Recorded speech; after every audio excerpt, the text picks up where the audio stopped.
Hello, everyone. Welcome to the Midlife Revolution. I'm your host, Megan Connor, and today I am joined once again by Jonathan from the House of Deconstruction on TikTok. How are you, Jonathan? I am wonderful. How have you been? I've been great. It's so great to have you back. I loved our conversation last time, and Yes, I'm so I can't excited to wait be to hear here. more. Yeah, it was a lot of fun. Thank you for having me back. Yeah, of course. So I know last time we talked a lot about your story in coming out of the Mormon church. We talked about your upbringing, your family, and your relationship with your dad. And I really appreciated you being vulnerable enough to share that with us and just to be able to even be aware enough to realize that you've got some unhealthy relational patterns. I just think that's heroic, and I'm really grateful for that. Well, thank you. I think it's possible for everyone, and that's kind of why talking about it, because as we said last time, like on the other side of it is a lot of joy that I don't think a lot of people know is there. Yeah. Yeah. And it's hard to get to that without dealing with a lot of uncomfortable issues, and it's hard work. It is, but that hard work is what makes it so sweet. And then if you can get that out of your body and then go back to just who you really are at our core, it makes life so much better. It makes it so much more sweet, full of joy. You have a lot more room in your soul to love others and yourself. Yeah. Yeah. It's amazing.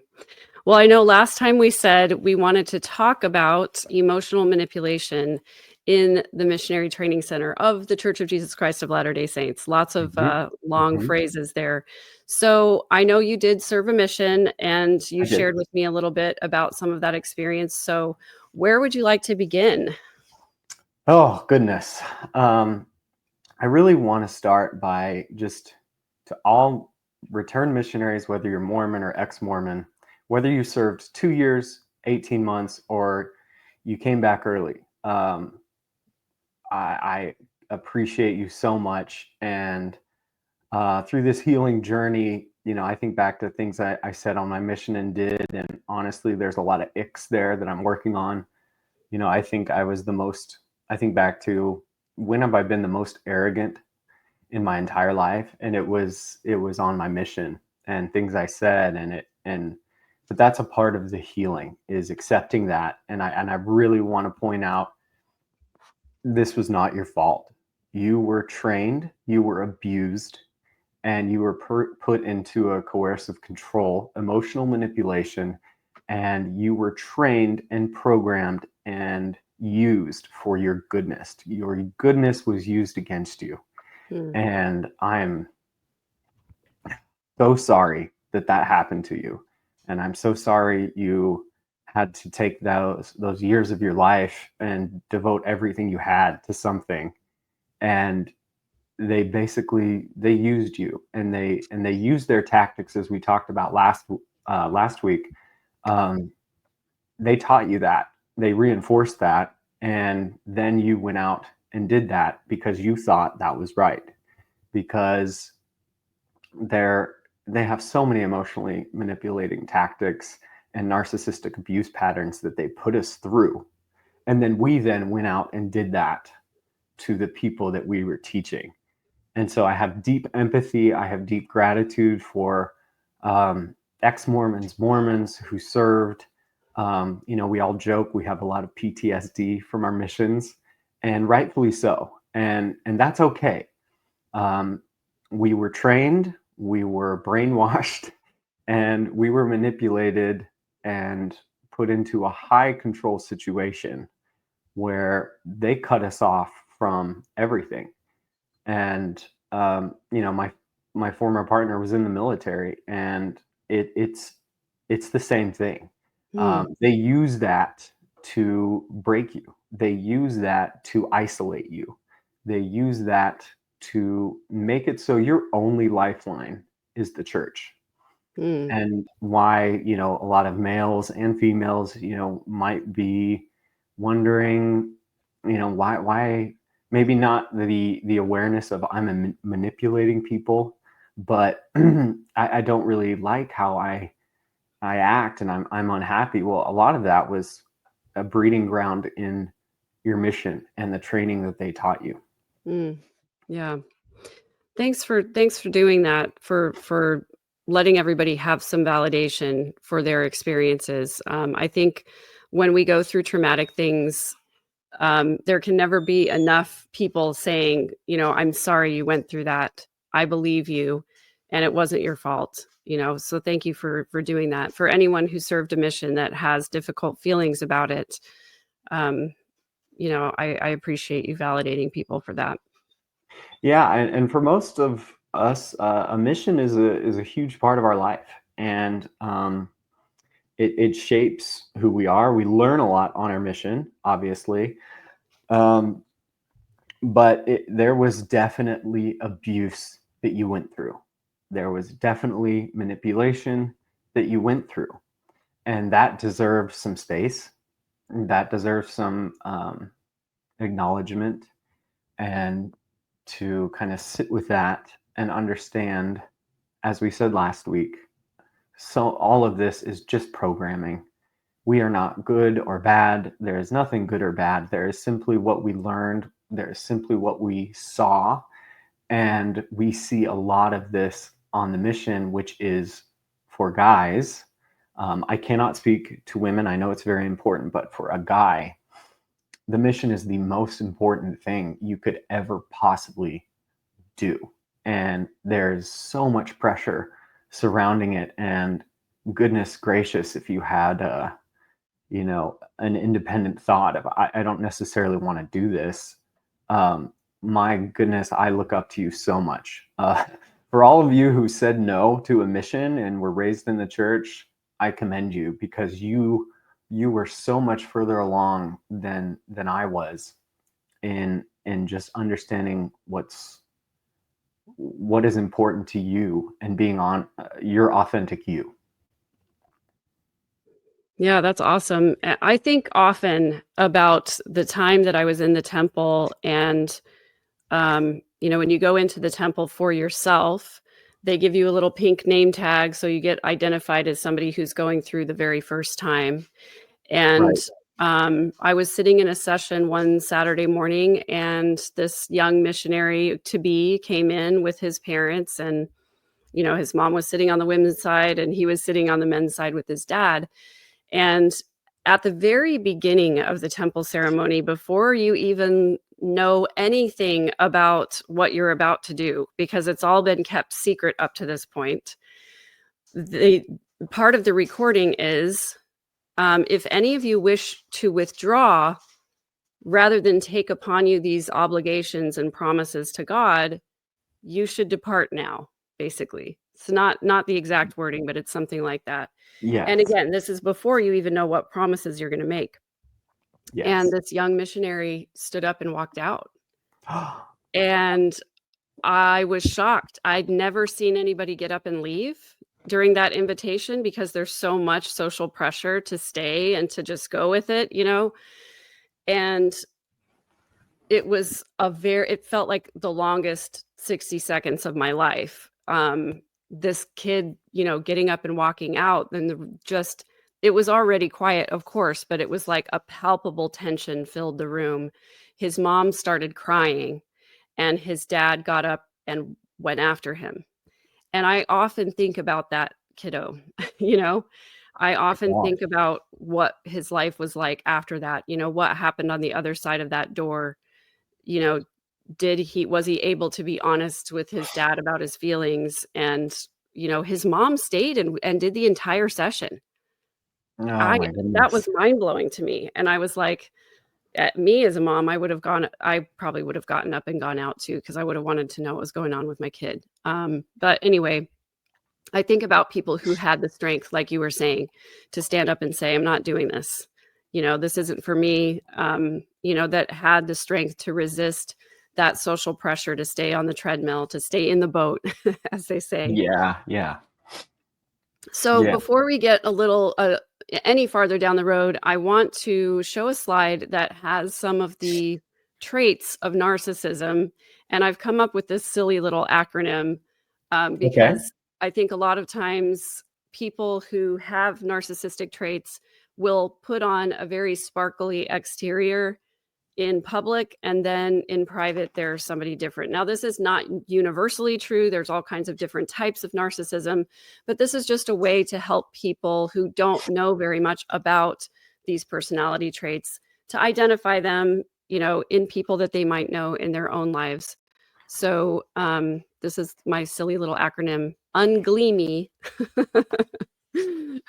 I just put the first letters of all of the traits up there, and I was like, what word can I make out of this? So that's how I came up with it. But I think the big one is that inability to accept responsibility, a need for constant external validation or attention, the grandiosity of, the next big trip or the next big thing or the famous person I know, things like that. A lack of empathy, which is sort of an inability to understand how your words and actions are affecting other people and the impact that might have in their lives. Entitled, feeling like the rules shouldn't apply to me. I don't need to stand in line. It's okay if I run the red light because I'm late and I'm more important. And arrogance, that's part of the thing that you've talked about, and which I say a lot all the time. There is almost no more arrogant position in the world than to think that you are the one true religion and that nobody else has any truth. Manipulation, obviously, we talked about that. Deeply insecure, usually, and quite exploitative, meaning they're going to take advantage of every person and every situation that they possibly can. And so just looking at these personality traits, what are some of the things that come to mind right away that when you were in the MTC learning how to be a Mormon missionary, how did they sort of encourage you to use some of these traits? Wow, all of them. Honestly, all of them. And a lot of that comes back to thinking you're the only true church, and that just allows you to plow right through anyone's objections. But before we dive into that, let's just talk manipulative. You are encouraged to share if you don't have a testimony, or you're feeling a little insecure about it. They really preach to bear it often. So you're basically gaslighting someone into saying, if you don't believe, that's fine. Just keep saying that you believe. Keep bearing your testimony. And then let's get into. Well, before you go on, let me just say how often that I heard, and I don't know if you heard this particular thing, but a testimony is gained in the bearing of it. And so they tell you if there's something that you're unsure of or something that you have doubts about, then the way to overcome those doubts is by getting up and talking about what you do believe and what you do feel to be true. And that the more that you do that, then the more you're going to believe. And so you're sort of gaslighting yourself into doubling down on something that you're not really sure about. And I think that's really harmful. It's part of the programming. Yeah. So, I mean, obviously you're learning a lot from, this was 06 to 08 when I served my full-time mission, and that was preach my gospel. And obviously you're learning the lessons and you're trying to memorize these scriptures, but they really encouraged, sharing a heartfelt testimony and emotional storytelling and personal vulnerability to invoke feelings of warmth, guilt, longing. They teach that any positive feeling is proof of the truth, right? And any negative feeling is Satan. Okay, so you're pigeonholed into a very, very black and white situation. And like you said, share what you know is true instead of actually internal investigation and thinking maybe, I'm not quite so sure of this. That was, no one even dared say that because you feared of the consequences. You feared, you didn't want to be a bad missionary. I mean, I'm the youngest of four. I had luckily say how you want. I had two older brothers that served missions before me. For my oldest brother, I don't know how he did it. He was a trailblazer. My dad did, but being the first son and having to go off and do that, I had really good examples. And I just knew in my head, I absolutely had to do this. This is what I had to do no matter what.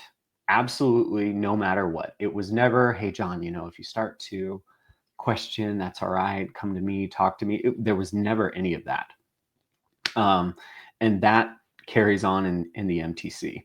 The MTC being the Mission Training Center, where we all go, depending on where you go. If you need to learn a foreign language, you stay a lot longer to help you learn a foreign language. I did go stateside. I served in Florida. Therefore, I was in the MTC in Provo for 3 weeks. Okay.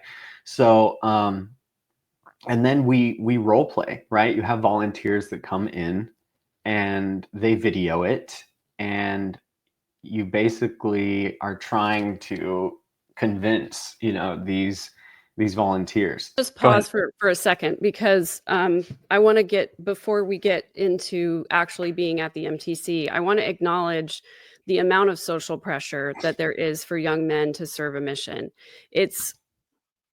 I was going to say almost, but it is. The situation is, if you don't serve a mission, it's shameful. It's considered to be very shameful.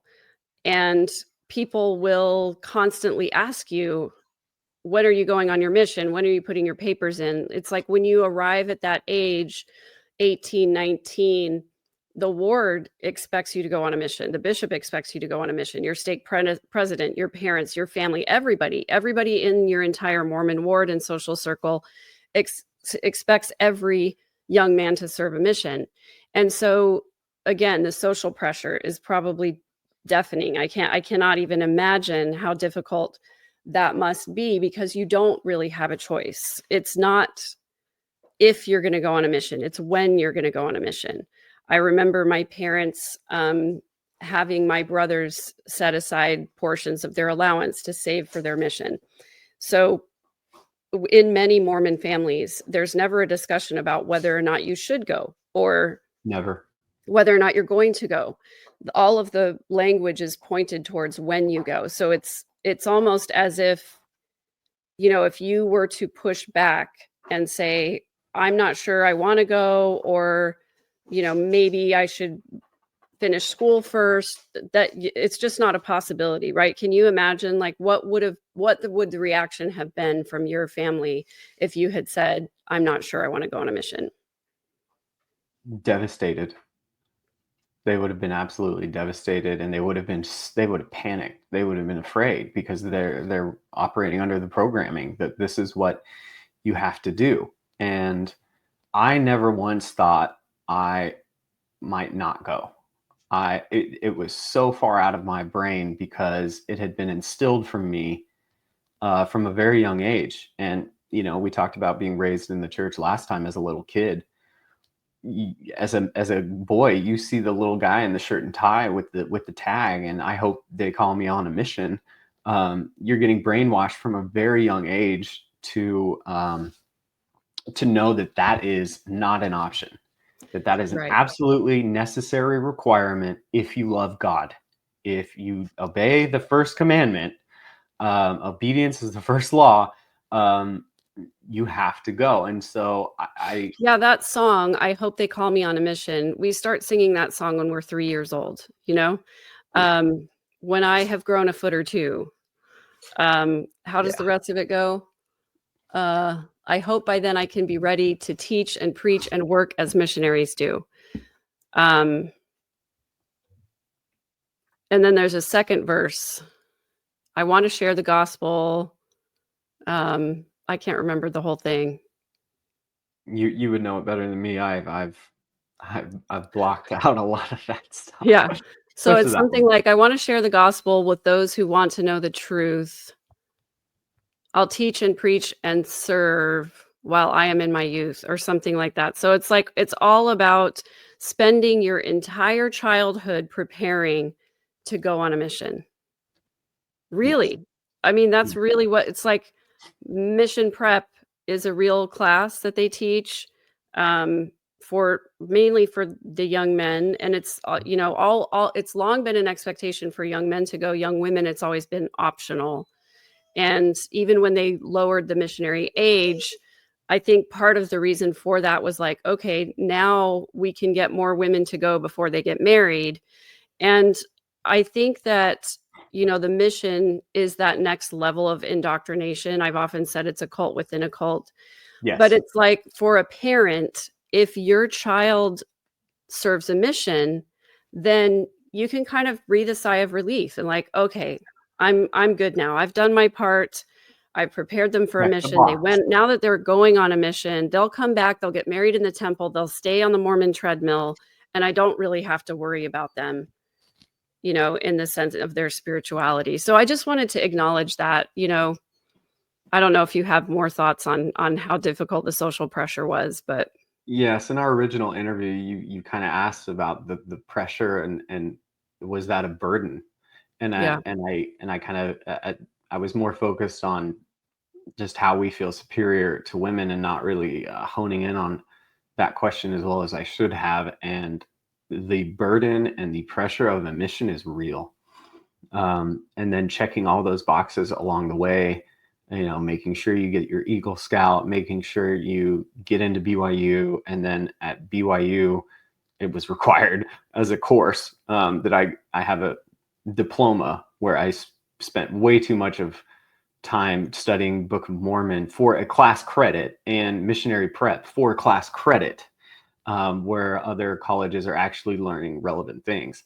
But the pressure was extreme. And, I think even my brother was just like, look, kind of acknowledging that it's going to suck and it's going to be really, really hard, but this is the best thing you could ever possibly do with your time. And if you kick it in the teeth and you dominate it and you do your absolute best, your whole life is going to be blessed.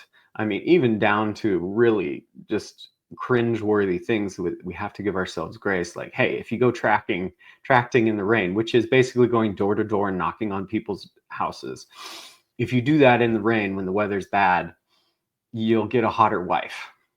Yeah, I can't tell you how many times I heard a phrase similar to that. Like, if you say the closing prayer, the more closing prayers that you say yes to, the hotter your husband's going to be.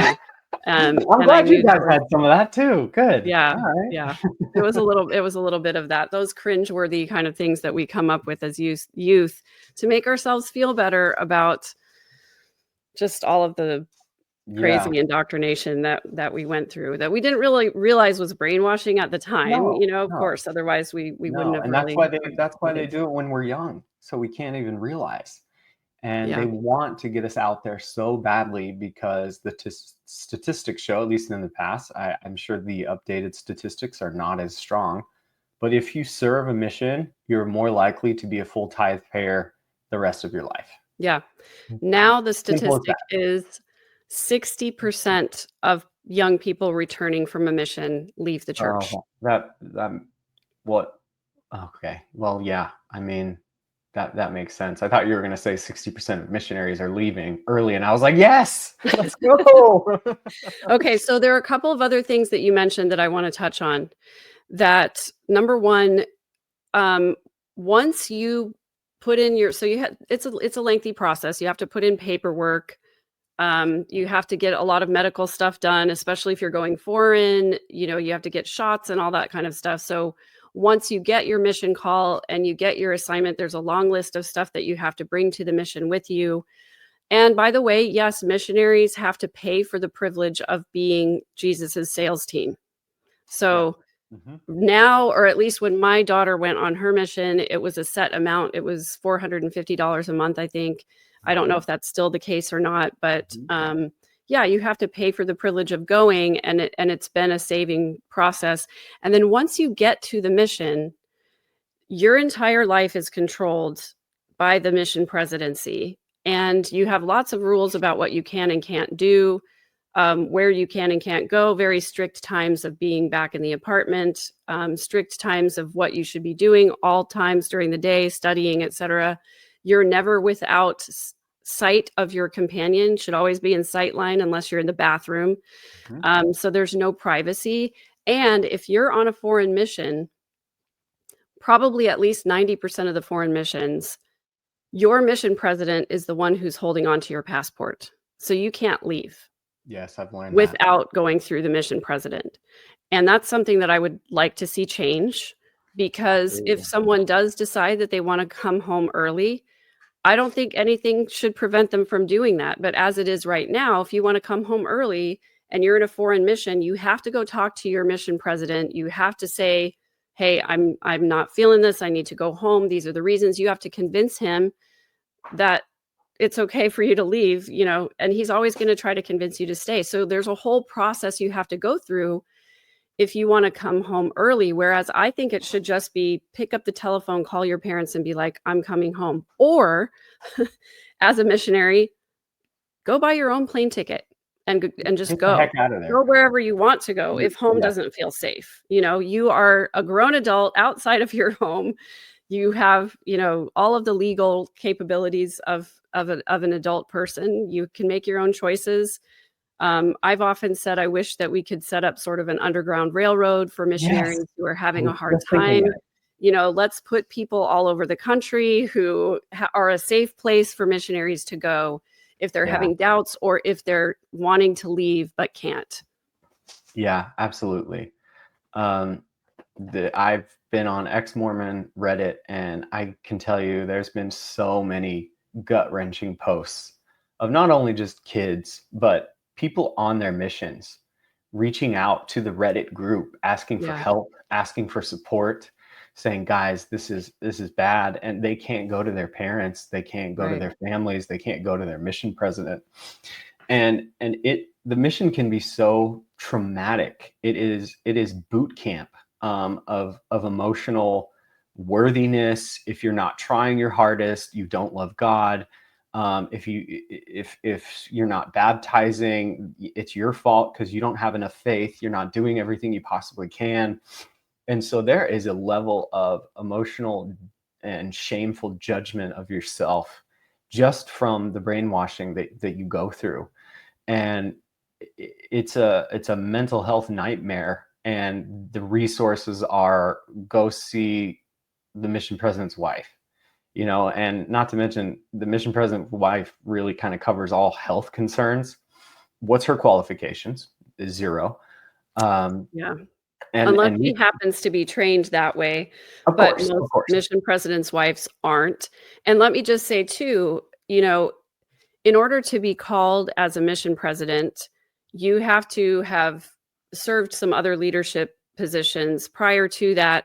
And you also have to be in a position in your life where you can uproot your entire family and go live for 3 years in wherever you're serving as a mission president. So you have to be pretty wealthy, to be able to just pick up and leave. And if you're not able to sell the house, where you live, I understand the church has some kind of a program for that, some kind of a thing. And then mission presidents get some kind of a stipend for where they're living. But just to say that if you are called as a mission president, most likely your wife has been a stay-at-home mom, or she has had, experience obviously being a mother, but beyond that, she doesn't really have any qualifications for helping young people get mental health help if they need it, or medical training of any kind. So, it's just the mission presidents do receive some training, but I believe it's mostly training on how to make sure that your missionaries are working hard, converting people, and staying on the mission and not going home early. Not mental health training or counseling or any of that. 0 of that. And the missionary needs that mental health support, healthy coping mechanisms, positive self-talk. All of these things could really, really help these missionaries out there.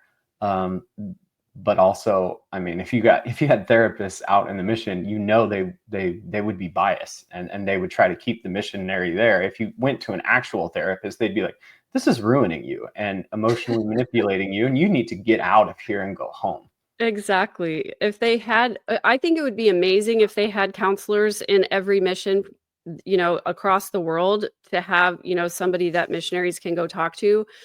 But it's kind of, as you say, if the church was the one appointing these counselors and paying for their time, then they're gonna expect the counselors to basically keep kids on the mission, and to also ignore all of the emotional manipulation, indoctrination, cult-like mentality that they're experiencing, and to further explain away those things. I know in my experience, I had 3 different counselors that were affiliated with LDS Social Services, and Oh those yeah.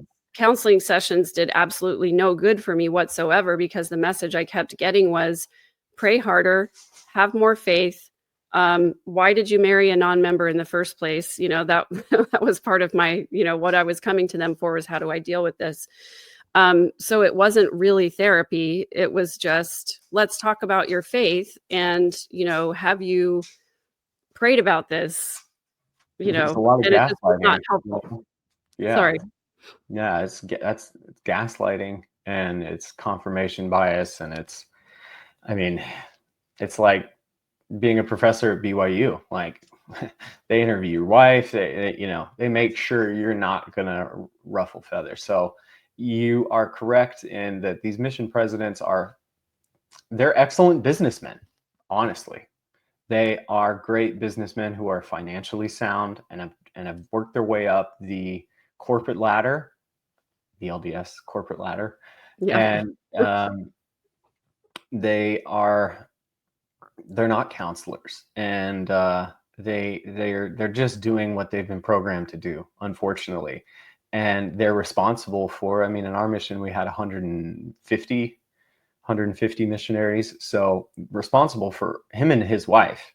Um, Responsible for all those and all the issues that came, and I am sure now, and I'm so glad, I'm sure there's a lot more issues now. Back then it was really just like, oh, he dislocated his knee playing flag football on Thanksgiving, or he's sick. We didn't have that many missionaries come forward and say, I'm struggling with my belief. I don't think we had anyone go home early.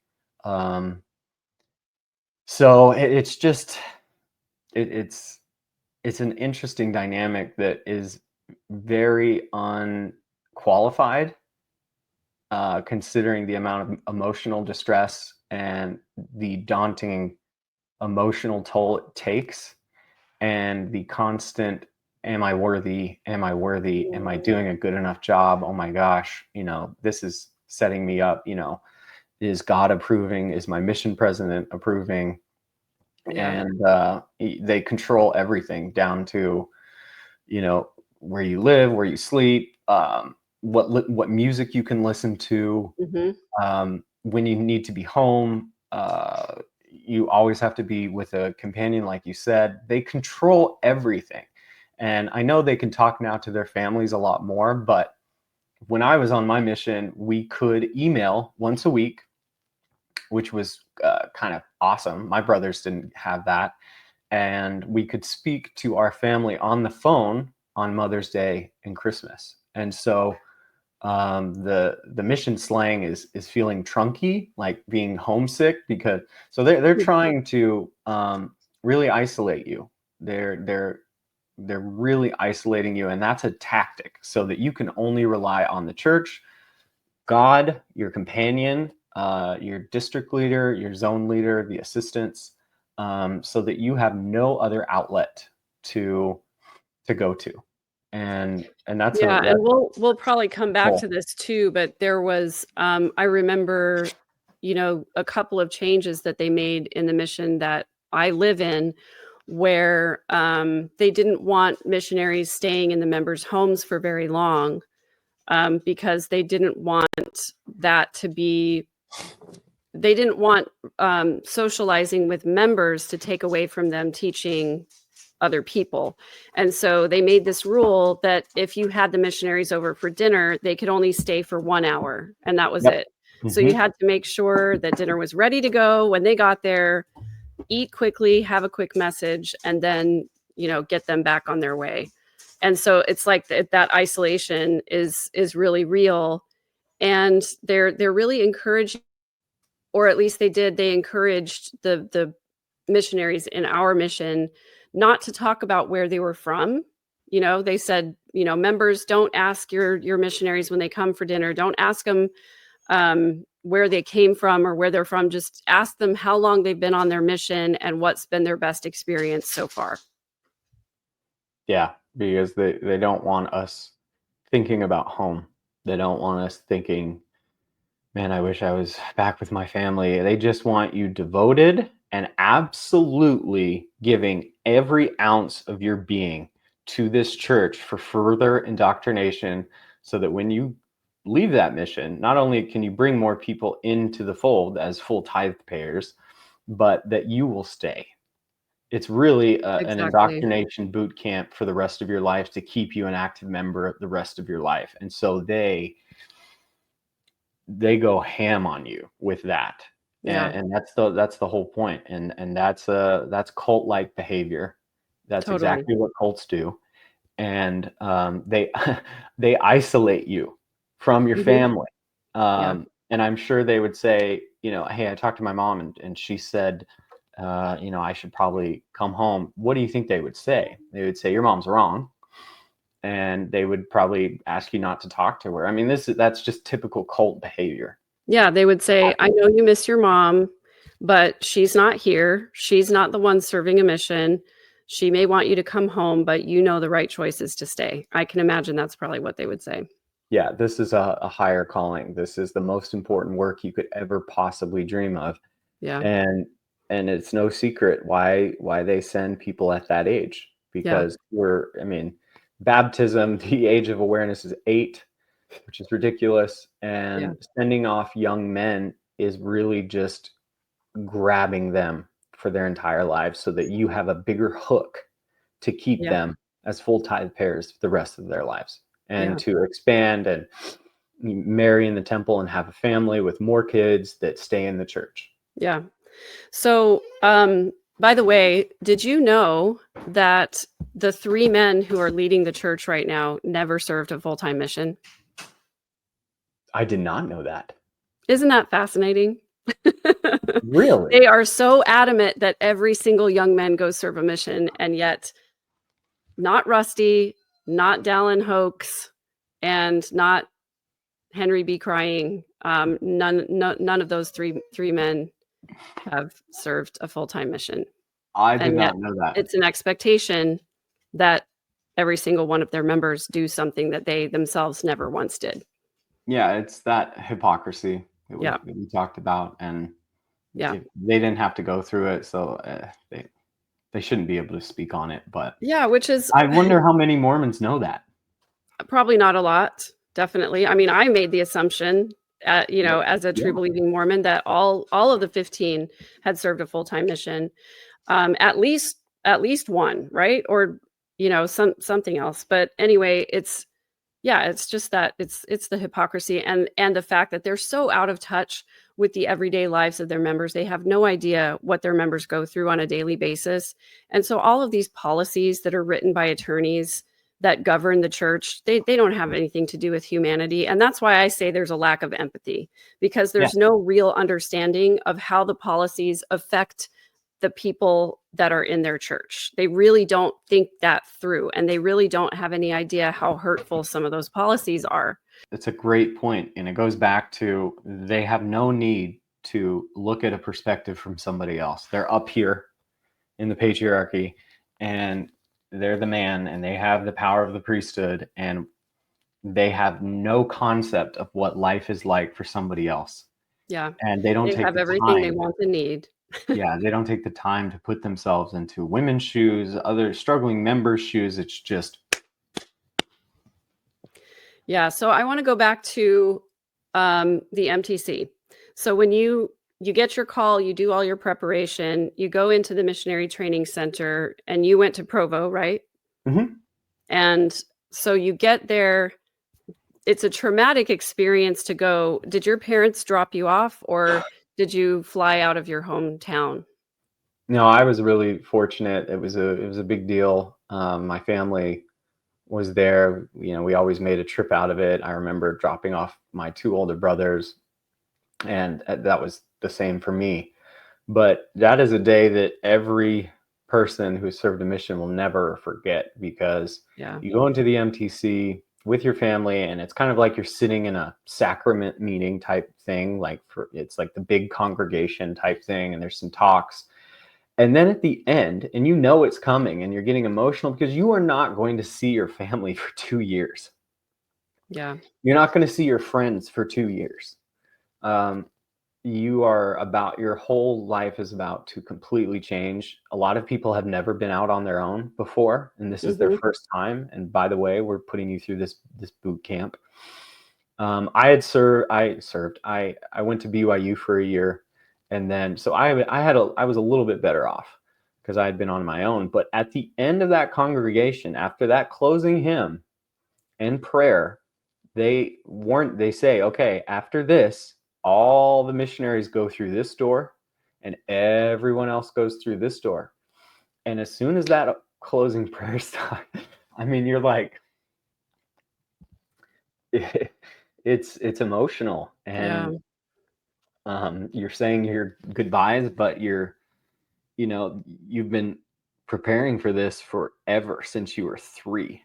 Every worthiness interview, every time you're thinking about maybe doing something wrong, you're like, no, if I do that, I might not be able to serve a mission. And we didn't even get into that, but that's a huge pressure and burden that I think kept me from drinking or whatever. It wasn't necessarily, integrity, or I don't want to do that because I think it's wrong.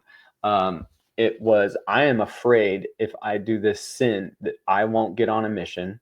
I won't be worthy to go on a mission, and I will be a failure. Yeah. So that's heavy. You say your goodbyes, and it's like, all right. And my brother was I had great advice from my brothers, who were just like, just live it, sink into it, just give it your all, and it'll be over before you know it, Yeah. And you're doing a really, really good thing. And so I just kept focusing on that. Like, I'm going to kick this in the teeth. I'm going to give it my absolute all. And then you get a companion, you get in a district, and you start right away. Yeah. So just so that they don't do that anymore with the congregational meeting. Okay. When I dropped my daughter off at the MTC, they made it very clear that it would be it's like a school drop-off line now. So I don't know if it's more traumatic or less traumatic, but you drive your car up to that curb, they get out, the suitcases get put on the curb, and it's like you get a quick hug, and then they whisk that missionary away as quickly as possible. And they want you to move along. It's like dropping off at the airport. They're like, no stopping, no standing. You cannot stay here. No long tearful goodbyes. You just drop them off. You get back in the car and you move your vehicle so that the next person can pull up and drop their kid off. Wow. So I guess rewind, because we're at the MTC already, but I do want to hear about your interview process for going on the mission, because it's a lot more robust than just a temple recommend interview, right? Yes, absolutely. So as I mentioned before, I didn't drink or anything, fooled around with a girl, junior high school, and I had gone and gotten those sins expunged. Like, I went through all of the things with my local bishop and didn't pass the sacrament and did all of that stuff. But then, so that should be done away with. Right. But then I'm at BYU, and you go through the interview process for your mission, and it's a big one. It's a long one. He asks a lot of questions, and he asks about those sins, whether or not you've already taken care of them with a bishop. And so let me be clear. You confessed something to your bishop. You went through the repentance process, the whole embarrassing thing of not taking the sacrament, which in public, which is super embarrassing and shameful. Yeah. And you went through all of that, and the bishop was like, okay, you're good now. You can take the sacrament. It's everything's forgiven. And then your stake president at BYU Mhm. wanted to bring all that back up again? Yes. So he asked if there were that type of sexual sin, right? What And happened to when you repent of your sin, I, the Lord, remember your sins no more? Like, whatever happened to that?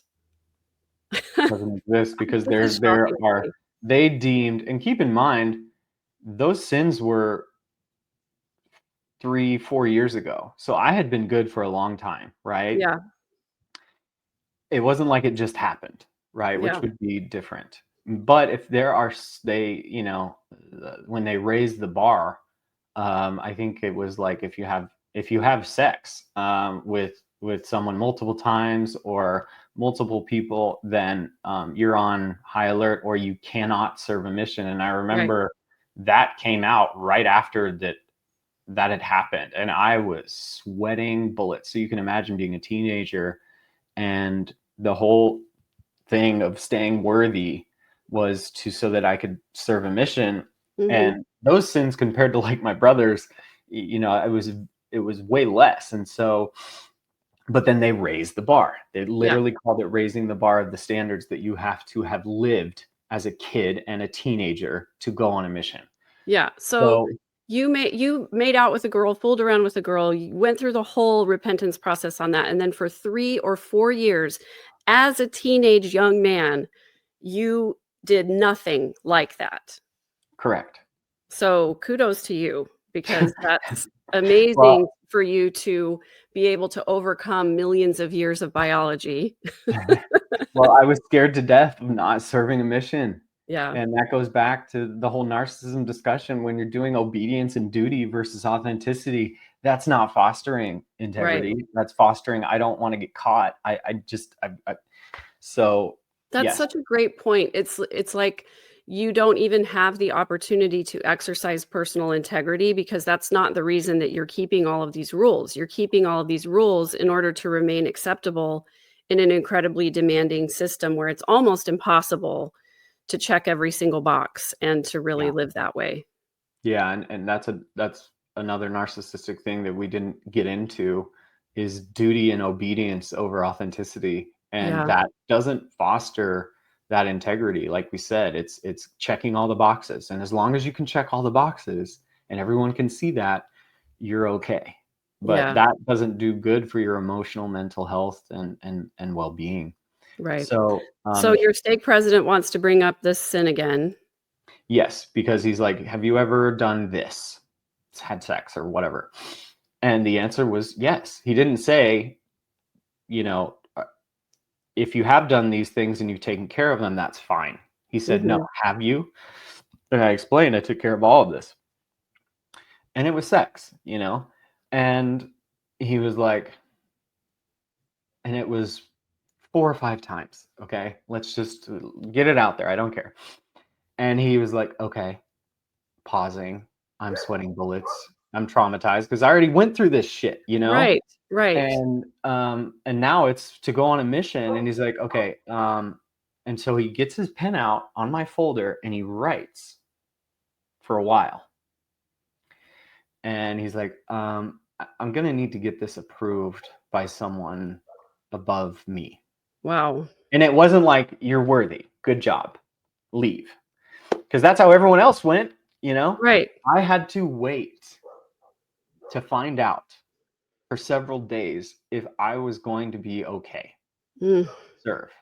But on that folder, on that file that they sent to who knows what, it's very personal details about me and what I did when I was 15. wow. I'm so sorry. Well, it's okay. And now we can laugh about it because they did let me go. Yeah. But that was a very traumatic, nerve-wracking week. I mean, can you imagine the conversation if they said no? And then I have to go to my parents and my dad. And how many other people did they do that to Yeah. and not allow to go? Right. And there again, I'm always going to mention that this comes down to Bishop Roulette and Stake President Roulette because there are some bishops who would say, you know, you repented, it's in the past. I completely understand. That's great. that you went through this repentance process. Now maybe you'll probably have more empathy for other people, blah, blah, blah. No, that's not what it was. You could have a stake president that would say the same thing. Well, you already repented, you're good. But this stake president says, not sure if you're going to be qualified to serve a mission now because of something that you did 3 or 4 years ago that you went through the repentance process already. It's just mind-blowing to me. Yeah. And also, I just want to touch on too, like, this religion is obsessed with sex.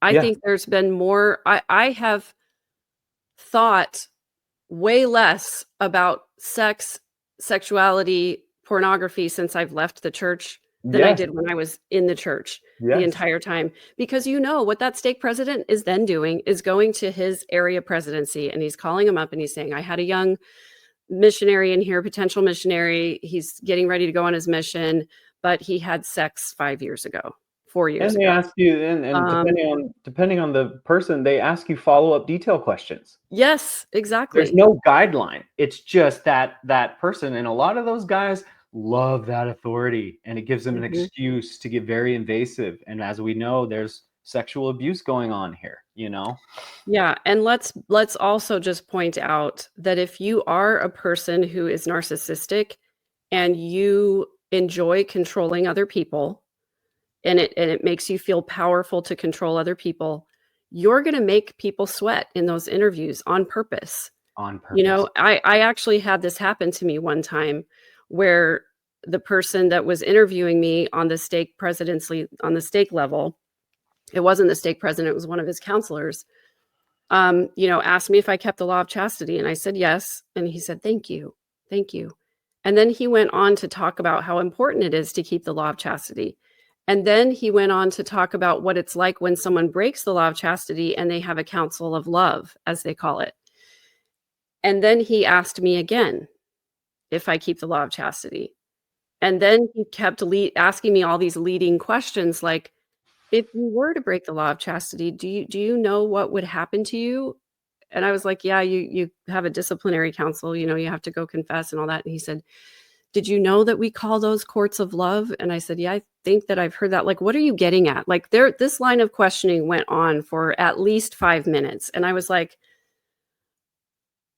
I, at the time, had no words to understand what was really happening there.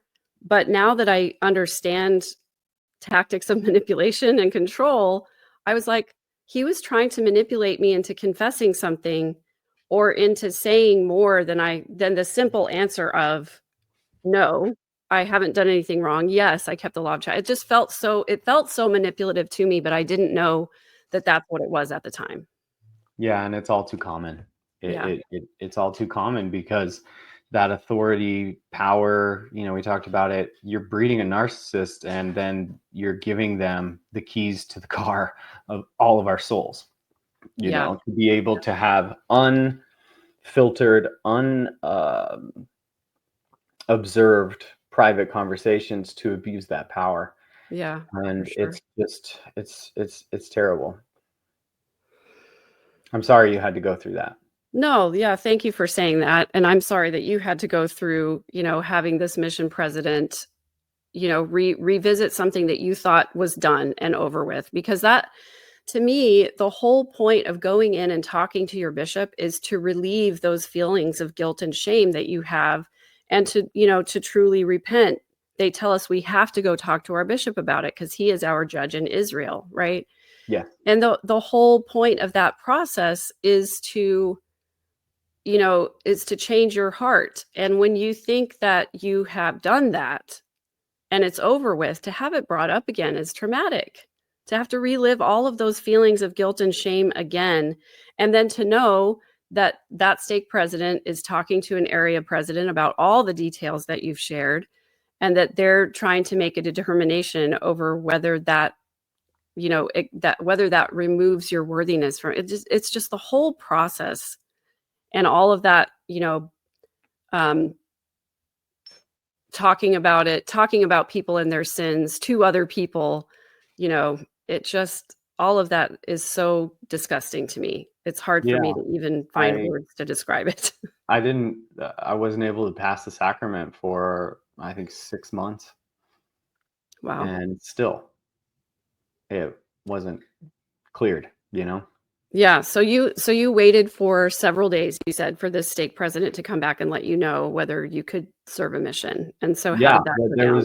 there was he literally just wrote, it was a manila folder with all of my files in it, all the Yeah. application stuff, and it was a manila folder that he wrote in big and Sharpie, and I couldn't see what he wrote, but that's on my folder going everywhere. Wow. So then did he come back? Did he call you? Did you go back in for an interview? How did that happen? Went back and basically said we're good to go. He didn't go into any like comforting thing whatsoever. It was just, all right, you're good to go. So that was a relief. It wasn't like, thank you for repenting and thank you for doing all the right things and thank you for being so honest and telling me about a very Right. personal thing. It Ugh. was just, all right, you're good to go. You're good to go. And there's no standardization of that, like you said, from bishop to bishop. I mean, I had a friend my roommate at BYU who was ready to get married, and they literally moved wards so they could get married because that bishop said no. And they moved wards to get another bishop so they could get the worthiness interview based off of the same information to go and get their temple recommend to get married. So wild to me. It reiterates to me, like, I used to be very judgmental of people who withheld things from their bishop in their bishop's interview. Um, but now I completely understand why someone would do that. First of all, it's none of their business what you do with your sexuality, you know? It really should be between you and God. And if you do make a promise that you're gonna keep, the law of chastity, that you're not going to engage in any sort of infidelity outside of marriage or whatever, that's, your personal integrity to keep that or not. And I just think if you break a promise that you made to God, I feel like that's between you and God. And I feel like inviting any other human being into the process is problematic at the very least, but just for the reasons that we're talking about here. Like, these are untrained, imperfect, mostly unhealed human beings who don't really have the compassion necessarily that they need to handle these kinds of sensitive situations. I know. It's just awful. It Yeah. truly is. And I hope it's going away. I haven't had a bishop's interview in a long time. And the last few I had, I kind of got back at them. The last year and a half at BYU, I no longer believed. I knew it wasn't real, but you have to get your ecclesiastical endorsement Yeah. twice a year to keep your standing. And I remember me and my roommates who had all gone on this journey together. We all had to go in, and we lied on every single one because we needed to graduate. We needed that diploma. That's a whole nother discussion Yeah. about Yeah. standing at BYU. Yeah, because you've invested all this time and money in your education, and they're going to withhold your college degree from you unless you go in there and tell them that you believe fully and that you've been keeping the standards that the church expects you to keep. So, Right. I mean, I guess it's the risk that you take when you enroll in a private university that is faith-based, but a Yeah. lot of people don't know that or understand the ramifications of it when they enroll. And Right. so many kids go to BYU because that's what's expected of them, and Mhm. without really exploring any other options. And then when you get there and you start thinking for yourself, you're outside of your family culture and you're meeting other people who have made different choices from you. And hopefully, like, that's the point of being at the university level, is learning things that you can't learn at home, right? Yeah. And so, Exposure. we hope people are learning those things. So I'm sorry that you had to go through that. I'm glad that you lied on your interview, because I don't think anybody's college degree should be withheld from them just because they no longer believe in the same faith that they did when they started college. It's like, isn't this what you wanted me to do? Is for 4 years to grow and expand my mind in new directions. Yeah, and But if I of had course answered it's not. those questions honestly, I would have been kicked out of school. Yeah, So, exactly.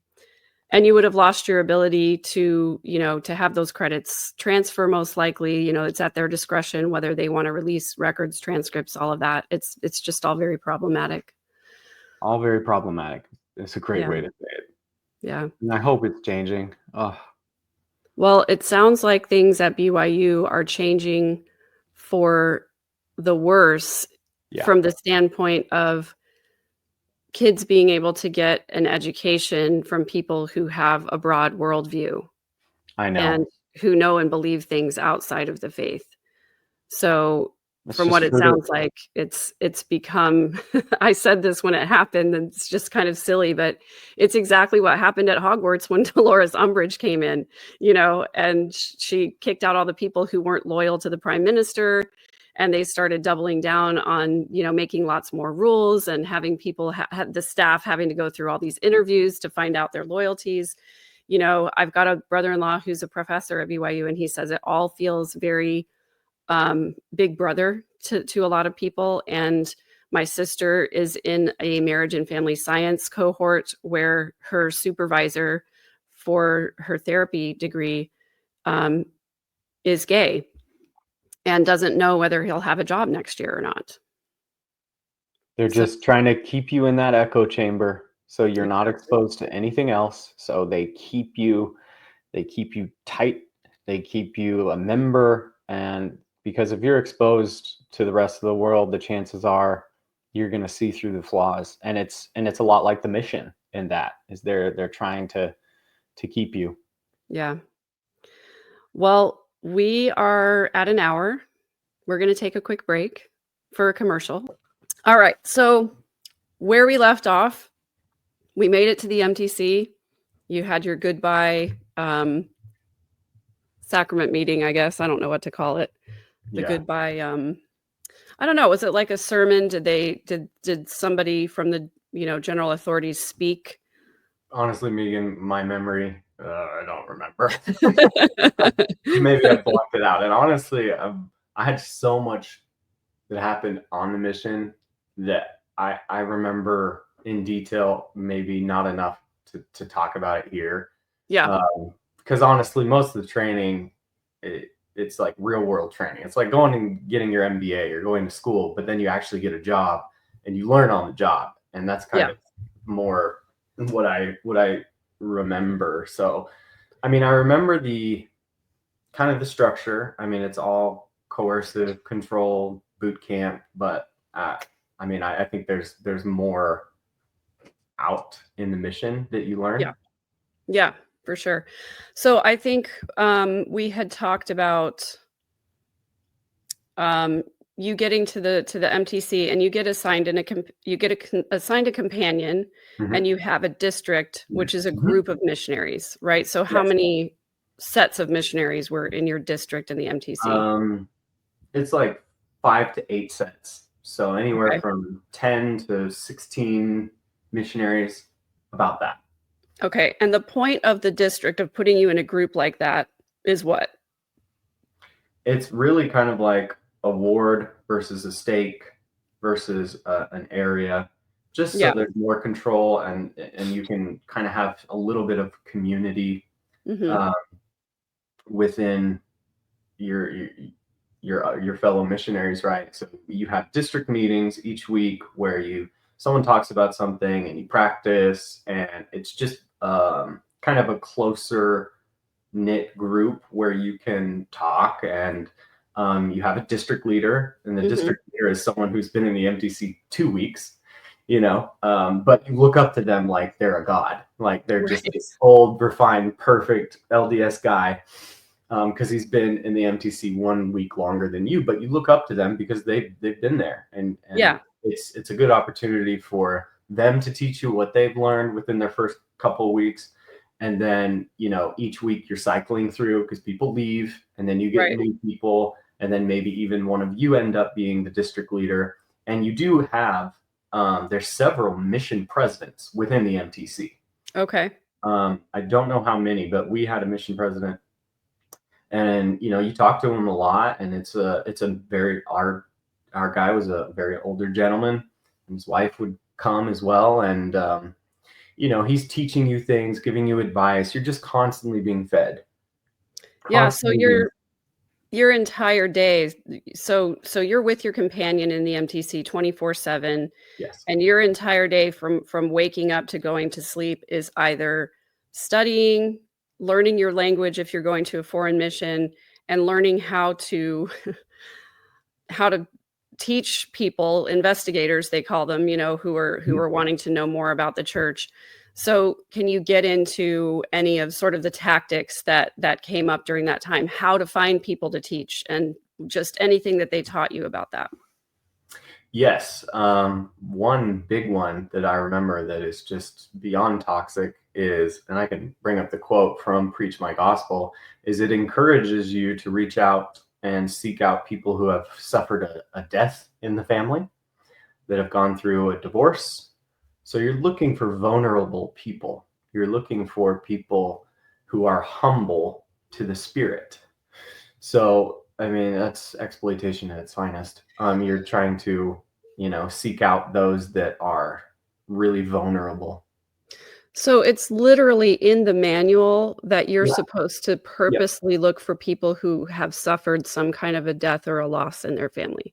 Yes. Let me find it real It quick. just blows my mind because I've heard people say this before, but I thought that it was just kind of a suggestion of, like, look for people who are humble, somebody who's recently lost a loved one who, wants to know where that loved one went. Looking at it now through the lens of emotional manipulation,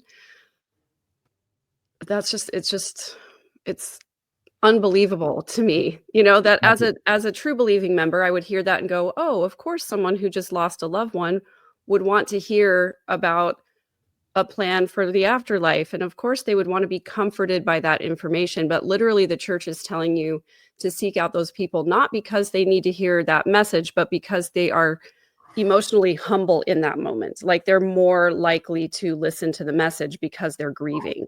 That's sick. It is. It absolutely is. And I was just like you in that, yeah, of course, like they need the church.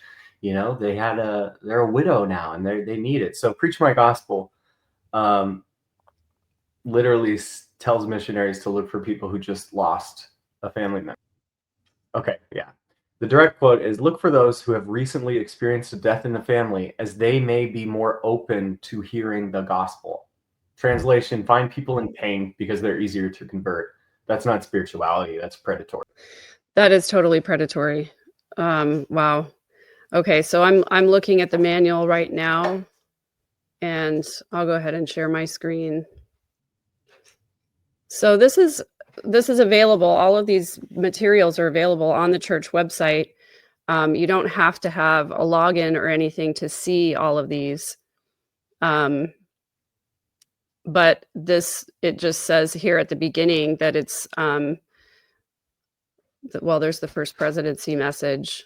But it's basically, this is the manual for all mission presidents, ward missionaries, and proselyting missionaries. Yeah, this is your Bible on a mission. It teaches you each lesson in detail. It gives you scripture references, cross references. It explains the lessons in detail. It teaches you how to teach it. It gives you tips and tricks like look for people who have recently lost someone because they'll Yeah. be more in tuned and accepting of the spirit. And that toxic trait just travels the rest of the mission. We would always try to track and proselyte in areas that were more humble. You didn't really try to go to the rich areas because they weren't as susceptible. So we'd try to go to the lower income housing a Wow. lot because we have a lot more success there. Because these people are needing hope. And when you're a missionary, that makes perfect sense, right? Of course, these people need it. And then you're literally just coercing them into an abusive, toxic, narcissistic abuse cycle where they're love Yeah. bombed, they're brought into the church, everyone loves them. By the way, you don't tell them everything about the church. Right. You get them baptized, you leave things out. and then they're the belle of the ball for a couple weeks, and then they're asked to pay tithing, and then they're literally love bombed and then devalued, and then Yeah. guilt tripped into paying the money, devoting to God. Yeah, it's a very toxic dynamic. Yeah, so it strikes me as well that you're looking for more humble people. So you go to the lower income areas where, again, people are more vulnerable, and Mhm. they can see the opportunity to join a church as an opportunity to get some relief and some help with their circumstances. And yet they're going to be asked to pay tithing, which the financial commitment of that for lower income people is going to be really difficult. And Yes. I don't know, it's just it's I'm seeing it as more predatory than I have in the past, just because, not because I've left the church, but because I recognize the dynamics of coercive control, and seeing it through that lens, it's really pretty sick. Yeah, we have so much more information where, scientifically, yes, that meets the criteria. That is a textbook coercive control, manipulation, psychological warfare, predatory sales tactic, cult-like recruiting measures, Yeah. that you can check. I mean, before, so much of Joseph Smith, he could get away with saying, "Yeah, this papyrus is from."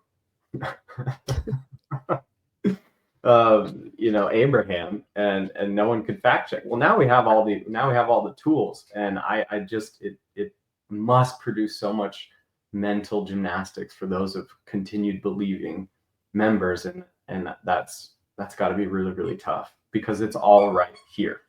Yeah. It's all very obvious. Yeah. These are verified emotional, manipulative, abusive, predatory tactics. Yeah, when I'm thinking about just the process of, going into to teach someone in their home, just even looking at it from that standpoint, right? Like, most people don't just call up the missionaries and invite them to come over, right? Most of the time they're tracted out on the street. My daughter talked on her mission about how when they didn't have anybody to teach, they would just go into the center of the town and they would just start talking to people on the street, and they would just, try to create a conversation, try to create a way to steer the topic towards, the church, the fact that they're missionaries, they're out here. So, um, and then if you do get invited into their home, you're coming into their home and you're trying to create a situation where they can feel some kind of an emotional reaction to the story that you're telling. You're trying to basically exploit their life situation of like, wouldn't you like to see so and so again, since they've passed on before you? And, Big one. wouldn't you like to know what God has in store for you and your family? All of those kinds of emotional manipulation tactics. And then it's sort of like predatory sales, right? Because you're endlessly following up, and their names get written down in the book, that the missionaries all pass on, that say like, we visited this person on this day. They were really responsive to this lesson, but then they stopped responding. So, they want to follow up in perpetuity. Basically, you never get off of that list unless you ask them to remove your name from the list. And even then, I kind of doubt. So I'm interested to hear how all of that works, but I don't want to Mhm. get too far down the road before we talk about your own experiences. So, Sure. um, so Yeah, we talked a there's little bit about, they teach you how to find people. They teach you this elevation emotion tactic. I guess what I'm most interested in is when you're there in the MTC and they're teaching you how to connect with people. Can we go through that process of like, now that you have found a person who's vulnerable because they're either, low income and they're looking for help, or they have just lost a loved one, so they're emotionally vulnerable. What are some of the next steps in the process that they teach you? Well, you brought up a couple of them. Those leading questions, and then you're very encouraged to bear your testimony or share a personal story or use your own vulnerability to invite an emotive situation, Mm, right? Where if it was very, very encouraged, or, coached and encouraged, like pat on the head, if you get emotional when you're teaching, if you start to cry, even, it wasn't like, hey, why are you crying? Where does that come from? It became taught, it became ingrained that, and those that could wield that power did better. Those that could, Like the crying on yes, demand, sort of, as you're bearing your yes, testimony or yes, sharing a story. yeah. It's like a really good salesman who has that personality too. But in this, it's emotional manipulation. It's telling a personal story, about, and they would encourage that. Like, if you're feeling a little shaky on this lesson, think of a personal story where the church or this type of thing helped you or a family member, and really dive into that and they don't say this. They don't say use your own vulnerability as a weapon. It's always inviting the Spirit. It's always feeling the Spirit. And then they monopolize that feeling to associate that what we're saying is true. And this, I mean, the church lives off of that Right. this good feeling you get proves that we're right. And you have to agree with us now because you felt something, regardless if I tried to administer it or come up with it on my own. And if you've been raised in the church, and it goes back to maybe the first time you felt the Spirit. I remember mine. I was at EFY, which is a youth camp, and you have 2,000 kids, and we're all singing hymns outside. And when you sing, there's a frequency there that brings in a higher frequency, and it feels good. Yeah. And you start, maybe depending on your emotional availability, I started to almost cry because I've never felt something like that. And that sticks with you. That sticks with you, and that tells you this is true.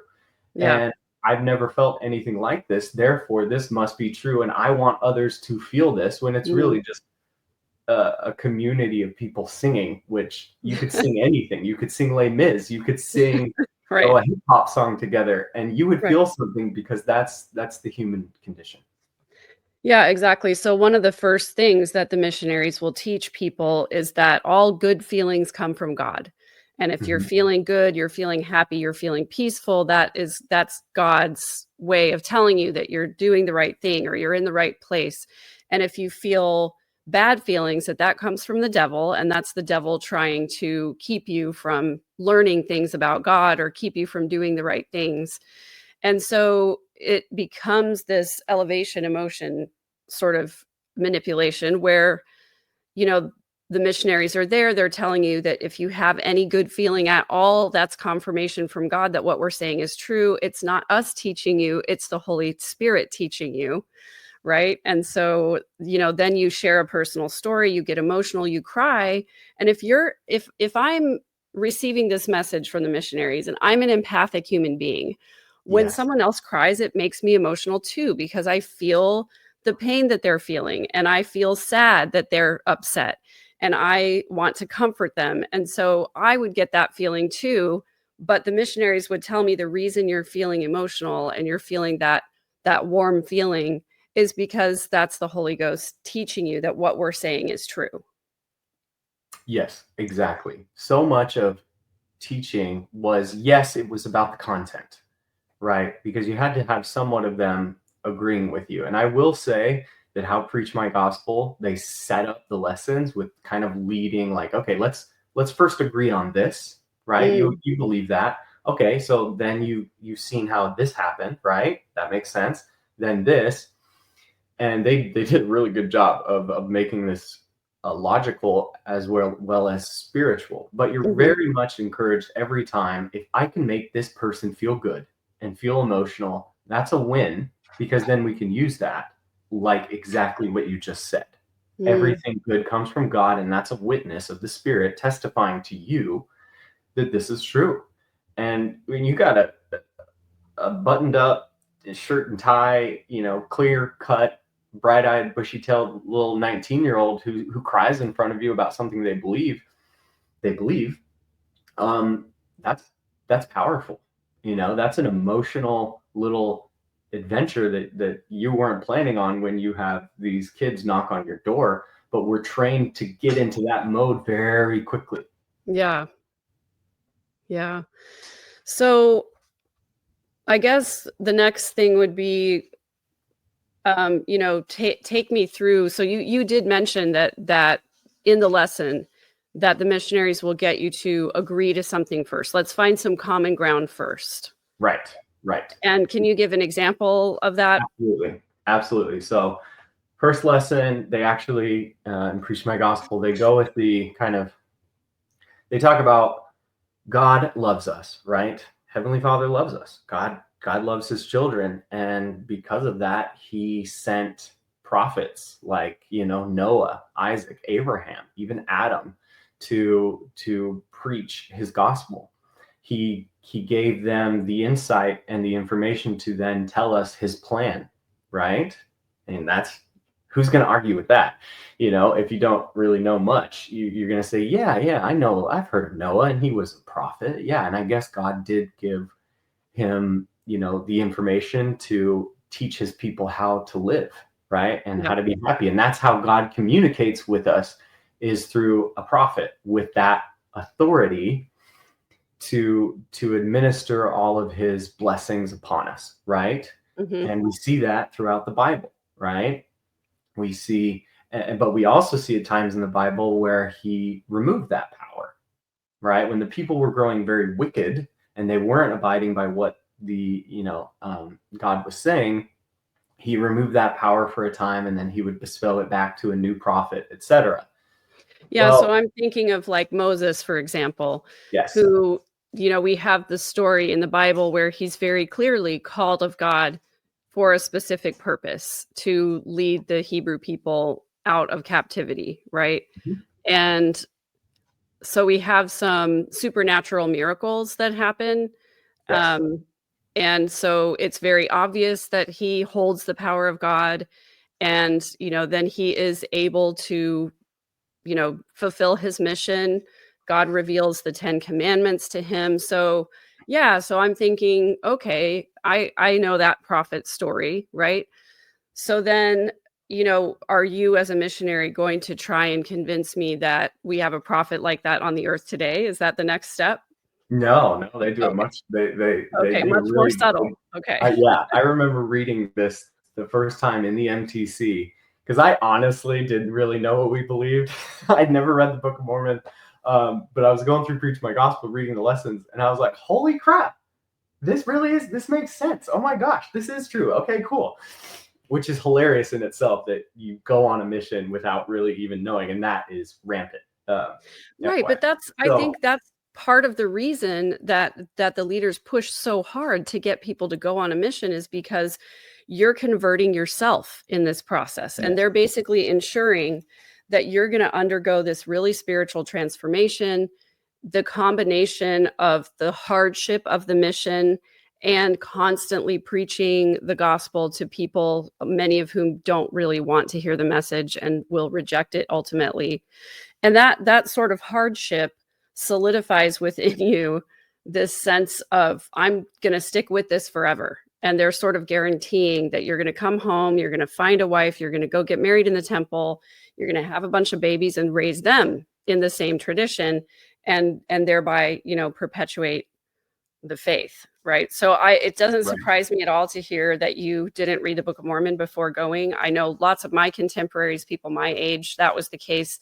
I think now they really encourage you to be a 4-year seminary graduate. They encourage you to read and study all you can before you get to the MTC, so that you go in with a little bit more knowledge and things. But that's one of the points, though, of the MTC, is during that 3-week period, they're going to indoctrinate you even further into the faith. So if you weren't already 100% in, this gives you an opportunity to have some of those spiritual experiences that maybe you hadn't had yet in your life. Yes, and to their credit, that 3-week period, their indoctrination and their teaching gets you ready. I mean, you get ready really, really fast. Yeah. really. So while you were in the MTC, were there any elders in there with you who expressed doubts or expressed concerns over not really knowing for sure or not having a really strong testimony or any of that? No one that Nobody. I saw. Yeah. No one. It would have been a bold thing to do, to speak up and say, I'm not really sure if I believe this. I know. And yeah, now that would be like, if somebody did, I'd think of them as a hero, because Right. it shows so much about them, and going against the grain and saying, hey, this is not how I feel. This is not what Yeah. I believe, or I'm having doubts. We were all to just to do that. It's designed so that you won't do that. Right. Right. Yeah. So the lesson then, you're convincing them of the prophets, and if they believe in Jesus in the Bible, it's like, yes, all right, we got something we can That's go a on. big hurdle to get over that you don't have to worry about. Yeah. Yes, and serving a stateside mission that is readily available. My brother served in Lithuania and Russia, and that was not the Wow. case. So he had a much tougher time. Whereas me, it was really easy to talk. Everyone believed in Jesus. Now, remind me again where you served. Florida. Okay. Northern Florida, not like Miami. It was Okay, Jacksonville, so like Florida. the Panhandle area of Florida. Even further north. So Okay. like the mission was the Florida Jacksonville mission. Okay. We Okay. went as far down as maybe 2 hours north of Orlando and all the way up into southern Georgia. Okay. But not over to Tallahassee. That was another mission. Okay, gotcha. And what years were you there? 06 to 08. 06 to 08. I was an assistant at the time. We'd go visit, and we were trying to boost the morale of the missionaries. So we went to the University of Florida campus and just started preaching, because we thought that was a sign of faith. We're just going to get out there and just start evangelical style. It was crazy. Just my poor little loud, up on a soapbox in the middle of the quad or whatever. Yeah, and wow, we started singing hymns, because we were in charge. We wanted to set an example. We had this much faith to just start shouting about the hope of the Book of Mormon and the restoration of the gospel on a college campus. Yes. Yeah. Wow. University of Florida, where thousands of students are just passing you every day, and they're wow. just yeah. That's bold. We were bold. Yeah, that's a part of. We'll get into that later, but yeah, you believe. But getting back to the prophets, and then we bring up the ultimate prophet, who was Jesus, basically. God loved us so much that he sent Jesus to teach his church, and he called Peter, James, John to be his apostles, and to reveal the fullness of the gospel, like Beatitudes, from the old law and so you're convincing them of this, and you kind of slide in, Jesus set up his church. And okay, so do you literally talk about Jesus Christ as being a prophet? Because that feels a little weird to me, because in my mind, I'm thinking from a biblical standpoint, all of the prophets in the Bible testified of Jesus Christ, right? That's sort of the line that I'm remembering that missionaries would say, right? And so, well, if you go from the Old Testament to the New, I'm thinking back to what we were talking. I don't know if we necessarily. I don't think we said prophet. I may have misspoke there. It's just and then God showed his ultimate love for us by sending his son. Gotcha. Okay. Yeah. Jesus, to fulfill the law and to bring in the fullness of the gospel, right? Yeah, to fulfill all those prophecies that, that Jesus is coming now. Now he's here. Great. Yes, great. And now, because God loves us, he sent us the fullness of everything. Now we have all this new, the Beatitudes, right? And the new doctrine that wasn't in the Old Testament. And they're like, yeah. Okay, yeah, I guess he did. A kinder, gentler gospel. Yes. And then you're like, and then what happened to Jesus and his apostles? And well, they crucified him, and they killed and crucified all of his apostles. And so in times of old, where he gave that power and that love, displaying his gospel, and the people turned on him, he decides to remove that power once again, as he did in the Old Testament. Okay, so this is reminding me of the Mormon persecution complex. Mhm. And I think Christianity in general, just because the origin story of Christianity is that we had this beautiful person who had this beautiful message trying to preach God's love and trying to get people to recognize that there's some problems with the leadership of, the the rabbis and the tax collectors and the government and the church authorities are problematic and harmful because they don't treat people well and they don't really follow the teachings of God. So now we have someone coming and reminding us, like, this is how it should be: love one another. And the people turned on him and killed him. And so now every time that someone rejects the Christian faith, they pull out that persecution card. They're like, oh, once again, we're being oppressed, just like we were in the very beginning. Okay, so I just wanted to call that to mind because it's something that's been ruminating with me a lot lately, is the Yes. Mormon persecution complex. Not just Not Mormonism. persecution, it's critical thinking. Yeah. You know? Yeah, yeah, yeah. Yeah. Yeah. So back to the lesson though. Yeah. That they crucified Jesus Christ and they killed all of the apostles. Eventually they were all killed. Yes. And that's where you can get into God decided to once again remove that blessing, remove that power. And Okay. that's where you're kind of slipping in that authority. He baptized John the Baptist. He had that priesthood authority.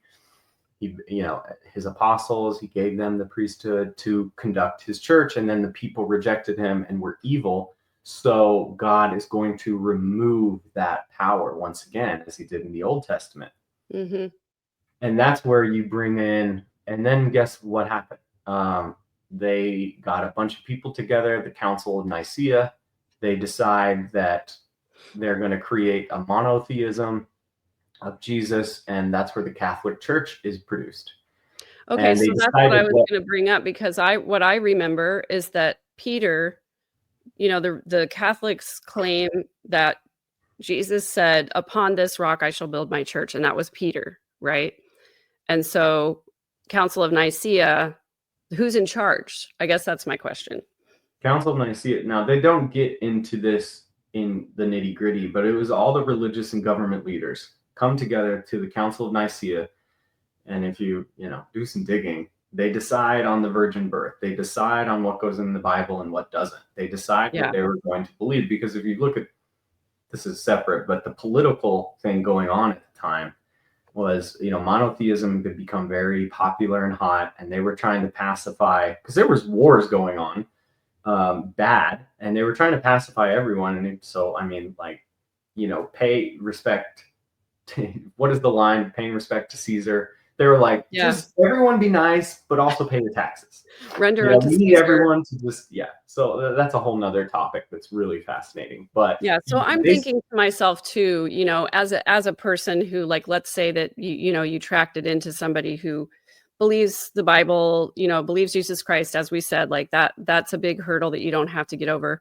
But I'm thinking of, like, your average Christian who goes to church occasionally probably doesn't know the nuances of the Nicene Council, probably doesn't really understand this kind of history. So they're thinking, wow, here are these 19, 20-year-old kids who know so much about the Bible and about religion. And, I feel like I'm getting an education here. All right, please continue.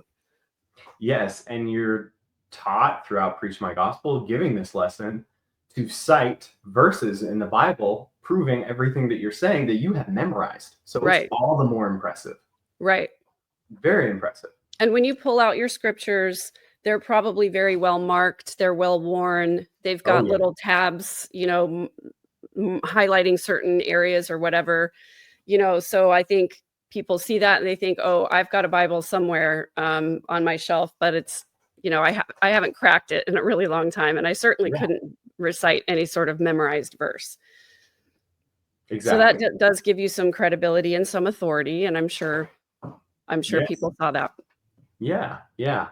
And so you don't really get into all the nitty gritty there. You just simply are trying to express that God has given power and then he's removed it. And that's what happened with Jesus and all of his apostles. And then he decided to remove that power. And then we referred to that as the Dark Ages, where Okay, that makes sense. Although I'm I'm just a simple person. I haven't researched it. I think some of the questions now coming up for me might be something like, okay, so the Dark Ages, but there was a church. There was the Catholic Church, but God had taken his power out of it. right, they didn't have the true authority, and and you don't necessarily get into that just yet. And then you bring up, the Reformation.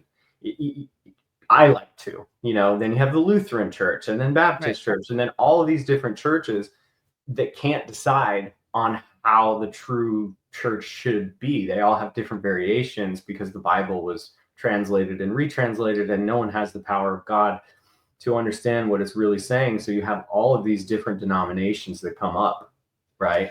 Yeah, and intellectually, this makes sense to me too, because I do know that the proliferation of the Bible, the different translations of the Bible, one of the reasons they differ is because whoever was paying for the translation to be done would say, leave this part out, reword this a little bit, to fit sort of how they wanted to live or what they believed, etc.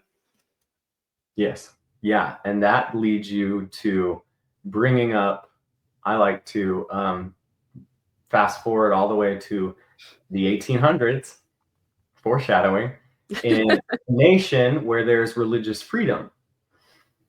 And then you bring up the Reformation and what was going on in upstate New York and America and all these, this religious revival and all these different churches. And that's where you bring in the story of the Restoration and Joseph Smith and God deciding now, because of this America and all of this religious, people trying and all these different churches, God now has decided to restore back that power and that original church that Jesus set up. Okay. I feel like I'm intellectually, it sort of kind of makes sense that it would happen that way. Okay, people are now excited about religion, and there are all these different churches popping up everywhere. So maybe God says, okay, there are enough people that want to hear this message now. It's time for me to go ahead and let people know. All right. I might buy that, especially if you started the lesson with, do you believe that God loves us? Sure, of course I do. And I know I've seen missionaries do this before they ever start teaching. They'll say, okay, so give me an example of how you know that God loves you. What's something that's happened in your life where you know that God loves you? And they get them to share an experience where they had, some kind of a personal witness that God loved them. Yeah, that's a great tactic, and that's bringing in common ground. That's a sales tactic.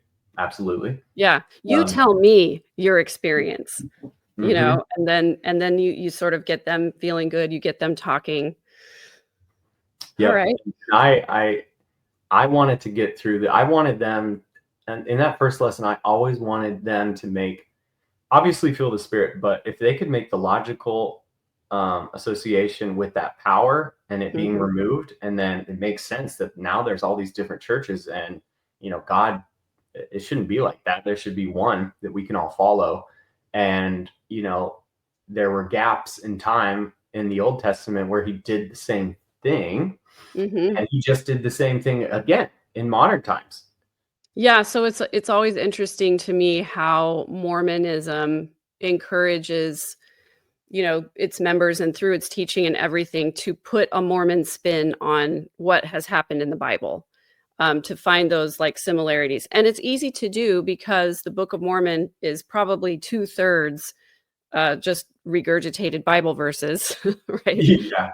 Maybe it's a little bit less than that, but I'm, remembering all the Isaiah chapters, and then the message of Jesus Christ was basically the same. It was the Beatitudes, the Sermon on the Mount. It was, so there's a lot that's copied from the Bible. And so it's sort of I don't know. For me personally, when I was converting myself, convincing myself, I was thinking to myself, it makes sense that the Book of Mormon and the Bible are so similar because God's word doesn't change, right? It makes sense that when Jesus came to visit other people, that he would have the same message for them as he had for the people anciently. So, those are kind of the things that I'm coming to. And I remember when I was a ward missionary, the guy who was the ward mission leader taught all of us these, and this was not something from the manual. This is something he had come up with on his own, with what he called Mormonisms of the Bible. And he gave us a list of probably 20 different verses that sort of quote unquote prove things that Mormons believe, like baptism for the dead, like one faith, one baptism, I think from James in the Bible, all of these different scriptures that you can point to that say, sort of fits in with the Mormon narrative. Yeah, they put their spin on it and they make it make sense. And honestly, you can tell they invested a lot of time and money into Preach My Gospel, because that was fairly new when in 06. Before, like, my brothers had different discussions. They had a different way of converting. Yeah. And now, from what I understand, it's more just creating an opportunity to have a gospel discussion and then speaking on whatever the person is interested in, what they're asking about, or the thing that's on their mind. What I've done a lot spiritual of sales. questions do you have? How can we help you be closer to God and Jesus Christ? Yeah, I've in my business, I've done a lot of sales training and I've gone through a lot of sales cycles to, we live in capitalism, so we got to do it. And that is the new age of selling. Yeah. That is the new age of selling, is you let them speak and what issue they're having and what they want to talk about. And then you listen to them and see what they're needing. And then you convert and you sell them. Yeah. So I'm just, I'm just thinking of, sometimes I get salespeople that come to the door and they're always, nobody's ever going to be happy after knocking on my door because I don't consume things that way. If I want something, I research it, I go out and find it. So if you come to your door selling me something, you're not going to have a happy experience where I'm going to end up talking you out of your job, basically. But when people do come to my door, I do find that it's like, hey, I'm sorry, I don't want to bother you, but I'm in the neighborhood. I was talking to your neighbor, Jason, and he's thinking about getting some solar panels put up while we're in the neighborhood. Can we help you out with that? And no, I'm good. I don't want to. Well, isn't your electric bill kind of high right now? What was your electric bill last month? Trying to get you to say, well, yeah, my electric bill is kind of high and I would like to lower it, and then they hook you and they sell you. So yeah, absolutely sales tactics. And I'm thinking of when I was a financial advisor, one of the things that they told us to do was to form people, FORM. It was like, ask about their family, ask about their occupation. And I forget what the RM is because I blocked all of that out of my brain after I got out of that industry. It's manipulative. Yeah, totally. I want to just read real quick, though. I had a listener who came to my channel, and she was telling me that the Mormon missionaries were trying to convert her. And she came to my channel because she was trying to decide whether or not she was going to join the church. And I was like, thank God you're here. Come on in. Avoided that one. Like, let's talk. She makes a good point, though. She is, she's in her 60s. She's very isolated. She lives in a rural area. She needs help with a decaying property from time to time. There's nobody else, willing to help her. She doesn't have, good neighbors who are close. And the missionaries have come over and, helped her fix things on her property and, helped her do all these kinds of things. And she's lonely. So she really appreciates having these young men come over and talk to her. And she's suffered some tragedies in her life. And she's currently going through some really difficult things. And she says it's really nice to have someone to talk to. and to, sort of go through these difficult emotions with. And I completely 100% don't blame her at all.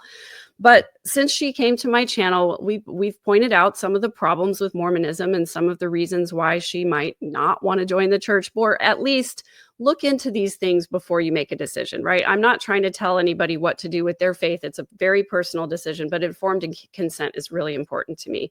So I pointed her to a few resources. She's seen some other things on my channel. And then she came and she wrote me this email because she said that once she said this thing, that the missionaries never came back. So I just want to read this real quick. The boys came by telling me how the Mormons have the priesthood, and I said, then how do you explain John the Baptist baptizing people?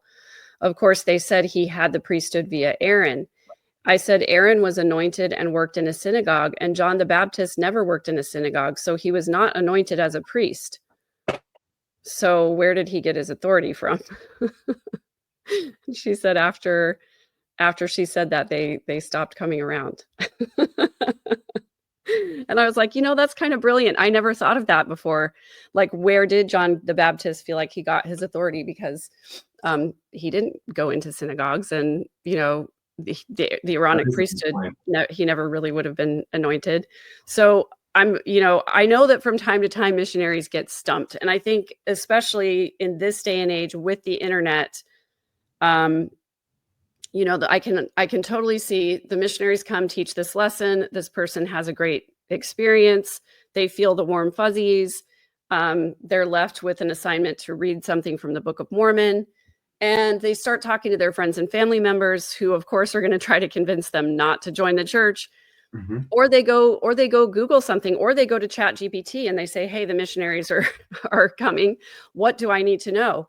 So when missionaries get stumped, I'm curious if you ever were in that experience, and then what that was like, because I can imagine what scenario would happen, but I'd love to hear your experience. Yes, and it did, because we were in the South, and you did have people that knew their Bible pretty well. Yeah. And you could kind of gauge if it was going to be worth it to continue. But it always resulted around, I know this is true because I feel it in my soul. Yeah. And you bear testimony and you try to get emotional. And that happens, you and I know, we create content, and that's still an argument that you can't make logically. If someone says, I know in my heart that this is true, there's not a lot you can say. You can try to say, well, you can feel this feeling from other things. It's not just a monopoly owned by the church. Right. I feel great when I listen to this song, or when I meditate, or when I hum or sing. That argument is tough. And so we would try to go to that. If we're not syncing logically and they're bringing up this, we would try to. We were pretty well versed on the Bible, obviously, and we had tons of scriptures that we could do. But if that wasn't working, bear your testimony. Yeah, and that is, I think, coming full circle around to this discussion that we're having. That is emotional manipulation. It's like, if you can't get them logically, if you can't convince them, if they're being, sort of belligerent with their own beliefs and saying, I don't feel the same way. I don't interpret the scriptures the same way. I don't believe what you're teaching me, in some form expressing doubts, then that linchpin is just get emotional, bear your testimony, tell them about the spiritual experiences that you've had. And I'm imagining for myself as a true believing member, being put in that position. I was a ward missionary for several years in a mission where we baptized about 30 people a year. So it was a lot. And so I was teaching new member lessons probably 3 or 4 nights a week during the period that I was a ward missionary. And there were a lot of these scenarios where, like, they had gotten baptized and then somebody convinced them that that was a mistake or whatever. And what I would do is I would ask them to go back and recall, when you were sitting with the missionaries, remember those feelings that you had. Remember the feeling that you had when you came out of the water and you felt totally clean and you felt energized. Tell me about that experience. Remind me what that was like, and it sort of re-indoctrinates them, and for me, I probably would have said, I've had so many spiritual confirmations over the course of my life that I can't deny the truth of this gospel. So many times when I've been reading my Book of Mormon, so many times when my prayers have been answered, so many times when I have needed something from God and he gave it to me. I can't deny the truth of all of those experiences because I felt it. I felt it in my heart. And that's the thing that as well, that when I tell people that I've left the church, that they'll come back to. In fact, my dad's response after I left the church was basically, I know this is true, and I know that you know it too, because you have witnessed to me. Gaslighting. Yeah, gaslighting. And that's totally a narcissistic abuse cycle of going back to how you felt during the love bombing. Yes, exactly. Yes. Yeah. And if we're talking about, the narcissistic abuse angle of this, which I think we should, because it's part of this whole cycle, is like the narcissist will love bomb you. You will feel amazing. And then after a while, they'll start needing that emotional validation. They'll start needing to feel in control of the situation. And so they'll pick a fight or pick an argument so that they can win the argument, and then the person will be upset about this set of circumstances, like feeling confused because they just lost an argument, but they don't know why or how, because they've been manipulated. And then they'll say, you know what? I don't really like the way that felt. I'm going to take a step back. Let's take a break. And the narcissist will say, hey, I'm sorry. I didn't mean to make you feel that way. Remember what it was like when we first met? Remember how good you felt? It's like, and then you go, all right, I'll give you another chance. Yeah. And the cycle continues. You felt that. I remember, You told me you loved me. You committed to this, now. You've never felt this way before. Yeah. And then, one thing the church has over all narcissistic abusers is you're going to run from God now? You don't love God anymore? Oh, man. Yeah. That trumps everything. Yeah. What? You're going to turn your back on God now that you've had all of these spiritual confirmations? Wow. Which, as you know, is like the worst sin you can do. Because they want to suck you in and keep you. And that's why they put people on missions, because the consequences of having a witness and then saying no, which in their words is denying the Holy Ghost, which is the worst sin you can do, where they send us to outer darkness. I mean, like classic cult abuse. Yeah. You will have no one. You will be nowhere. I remember when I was probably about 14 years old, my best friend's boyfriend, I was trying to teach my best friend about the church, of course, gave her a Book of Mormon, invited her to church, all of that. And her boyfriend, I remember, was giving me a ride home one day. And he was like, so you really believe this BS? You really believe that like Joseph Smith went into a forest and that God appeared to him and he was the only one who knew about it? Like he only told, like God only appeared to Joseph Smith, like this 14-year-old kid. Why was he so special? Like what was so great about him, and why did nobody else know that God and Jesus were there in the woods and nobody else knew about it?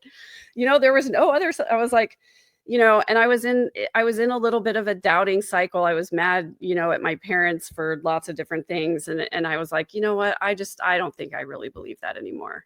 And he's like, well, thank God, because that's ridiculous, and then I remember sort of like meeting with one of my young women's leaders and being like, yeah, I'm like, I've had some doubts lately and I'm feeling really terrible about it. And like, I'm really worried about outer darkness. I don't want to be cast into outer darkness. I don't want to sin against the Holy Ghost.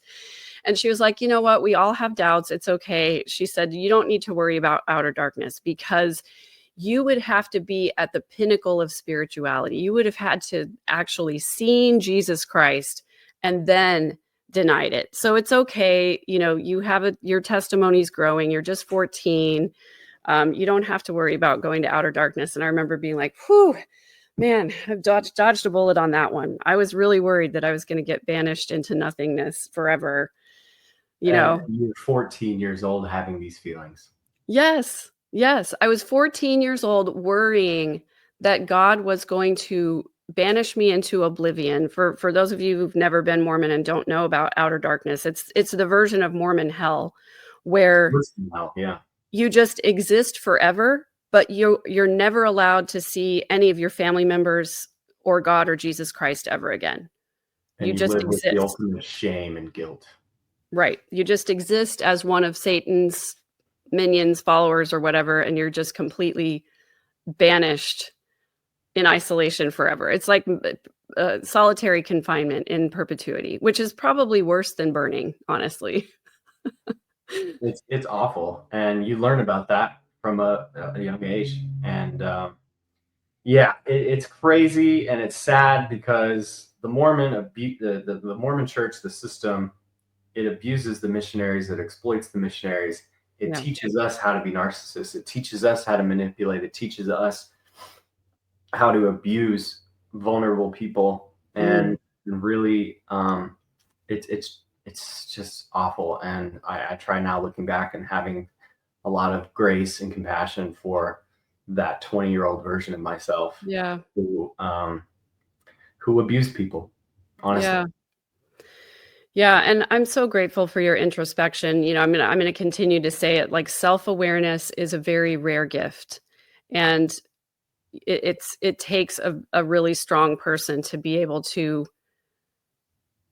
look in the mirror and really look at your own faults and flaws and say, where am I, where am I going wrong, or what am I doing that's hurting other people? Um, I'm curious. So I'm thinking about this situation that we've been describing with someone having doubts with what the missionaries are saying and getting hoovered back in. I'm curious if later on in your life, in your relationships, did you get to a point where you're in an argument with someone and the logical reasoning isn't working and your thought goes to, okay, I'm going to pull out that emotional card because this logical stuff isn't working? Yeah. Yes. Yeah, and I've thought about this a lot this week, and especially, these past 6 months. Yes, yes, and I've always been a more of an emotional person. I'm not a stone cold type of guy. I'm expressive, and I was in musicals, and I love your story of how you were in the doing opera, and I was a thespian and acted, and was very outgoing, but I also, for whatever reason, I could tap into that really easily. And especially, with my former partner and other situations, yes, I turned that switch on uh, unconsciously. Now I can see it, as we said before, you can go back and piece things. Yeah. Yes, I would get vulnerable, emotional, cry, because in truth, in that setting, like, I was sad and I was scared, and I wanted to come back to, you know hey, let's, come back with your investigator of, like, hey, we're good to go, like, we both believe we're both good. But in relationships, let's get back Yeah. to before this argument, how it was, the comfort. Mm, yeah. And instead of really looking like the problem is me or the problem is the system. Like, when you're out in the church, it's never okay to say, now wait a minute, there's a problem with the system. No, the problem is you. Mm, And when you take that on as a person, um, realizing your indoctrination and you, yeah, I was the problem, and I used that emotional vulnerability to soften and weaken the arguments and the disagreements, um, to get back to that lovey, cuddly comfort zone. mm, Absolutely. yeah. Yeah. Thank you for being so vulnerable and honest and willing to share this. I mean, I'm sure that this is not easy for you. Um, I'm looking back to, you know, I remember my mom saying, like, if you ever get pulled over by a cop, just cry, because they can't stand it if you cry and they'll just let you go. And at the time I remember thinking, oh, that's a good tactic, obviously, but now looking at it from this lens, I'm thinking, yeah, female vulnerability, for most men is a button you can push, right? If you want something, if you want a certain outcome. And it just strikes me as really gross, you know, It to is. pull out that card as a way of getting your way or getting what you want. It is. And I even, you know, just programming and prepping for this, going back and looking at old videos, and I can feel the emotion coming up, and an old thought pattern literally pops in. It's like, oh, if you get emotional, John, would this podcast be better?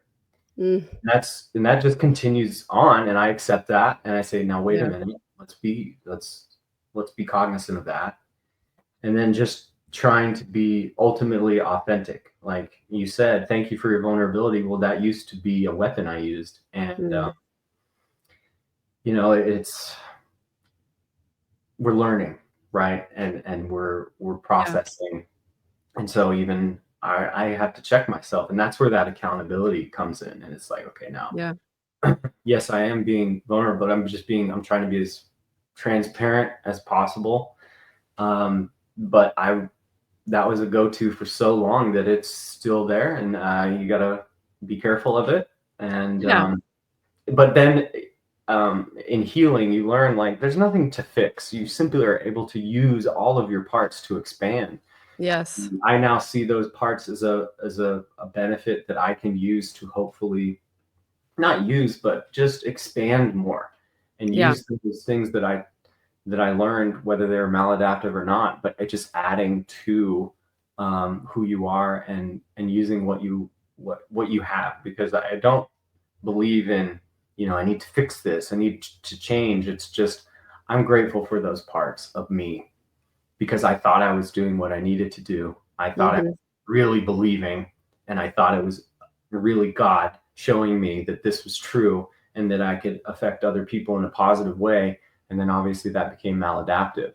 mm, And um, it hurts sometimes, but I'm grateful. And now hopefully, that vulnerability can shine forth in this situation and help people. yeah, yeah, that's beautiful. Thank you so much. Um, I always say that authenticity is a practice, mental health work is a practice, and that literally means that, just what you were saying, when those old thought patterns come up again, you can stop and say, let's make a healthier choice this time, Mhm. and we're not perfect at it. And sometimes we do fall back into those old patterns of relating with other people.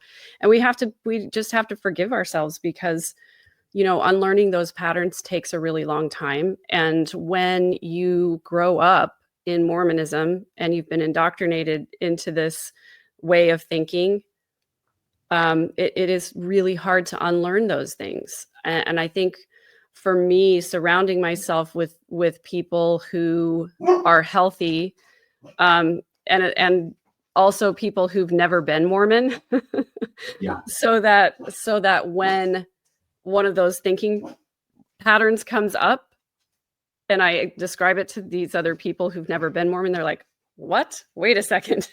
Did that come from Mormonism?"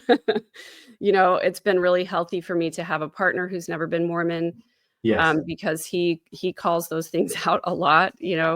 Um, I had to unlearn the in speak. I still slip up sometimes and say "we believe" instead of, Mormons believe. He doesn't allow me to call it the church anymore, because I it love was this like guy. the church with a capital C, like the only one true church, the only one that matters, the only one we would ever talk about. So now I have to specify what church I'm talking about. So it takes a long time to have Yeah. those things that are deeply ingrained in us. Um, Yeah. you And know, it takes, what helps me is just a ton of compassion for that part of you, yeah, and that programmed you. because at the end of the day, even our maladaptive parts, they were acting out of dear love and protection for us, because they thought to a fault, this is what I need to do to help this little boy survive. This is what I need to do to help this soul get what it needs. And when you can start to see that and talk to that part and appreciate them and say, I'm so glad, thank you so much. But now you can kind of take a vacation, and we can do this together, and we can grow, and that I've got this. And that's kind of internal family systems, IFS, is a form of therapy, which I think is really great. And it kind of corresponds to a lot of the healing kind of certificate that I've been really involved with. Yeah. So have you finished your certification as a certified healer now? That's awesome. Yes. I actually want to look into that. So maybe we can talk about that later. Yes. But I did a whole episode on internal family systems called Self. It's on my podcast playlist on my channel. So you can go look at that. Awesome. Internal family systems was a big part of my healing journey as well, like learning to accept and love all the parts of me. And I love what Dr. Richard Schwartz talks about when he goes through the process of helping someone to identify these different parts and their roles. I love the idea that he asks the part, what is your role? What is your job? And then he asks the part, what would you do if you didn't have to do that? If you didn't have to show up as a protector and try to emotionally manipulate people, what would you do instead?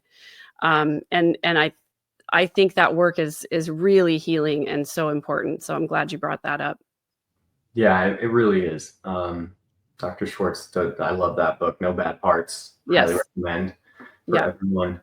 That's going to help you really start to expand and unblock some things, and have a lot of compassion for every part of you. Right. Because they're just trying to help you, and they learn some maladaptive things. And then that question you brought up, that can kind of get you into a purpose mode, a joy mode of what do you want to do every day? Yeah. Like, what would you do if you didn't have to do this? And you can start to explore that. And it opens up a whole world that unfortunately Mormons don't get to see. Yeah, they never get there because they're not really living in authenticity. Because there's sort of, and I don't want to like make a blanket statement and say all Mormons, because it's not necessarily true. There is a spectrum of Mormonism, right? Yes. But those Mormons who are on the farthest end of the spectrum, where they literally believe everything that's been taught, and where they literally believe that they're the only ones with the truth, they don't ever live in authenticity, because they can't accept the parts of themselves that don't fit in the Mormon box.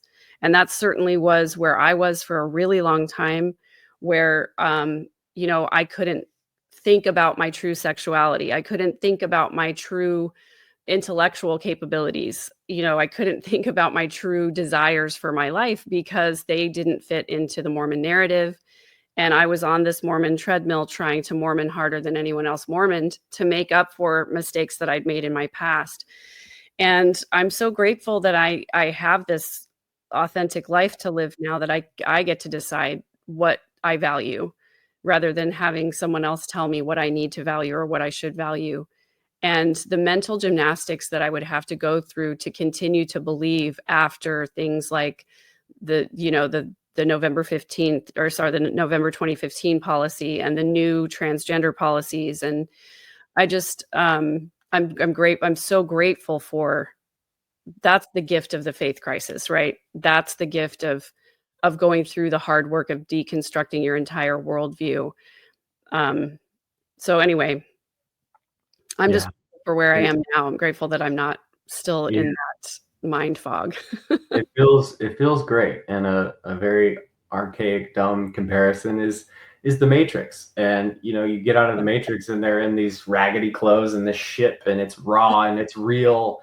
It can be painful and it can be, depressing, but the realness, and then, he can just expand, and the whole team can expand, and it's just so beautiful. And you bring up such a good point about shadow work. You know, the church really produces a lot of shadows within you, and that literally will drive you insane. It will breed just an unfulfilling haze, you know, of not accepting all of your parts. Yeah. That creates a lot of even bodily things. You know, we're talking, Yes. uh, you know, just stomach discomfort, you know, pain literally Yep. in your body, that the trauma that you're holding without letting those parts come out and play, and just suppressing them and isolating them and exiling them leads to a lot of not only health problems but mental problems. Yeah, thank you for bringing that up, because that's something that I've recently been doing a lot of work on, is like the body shame.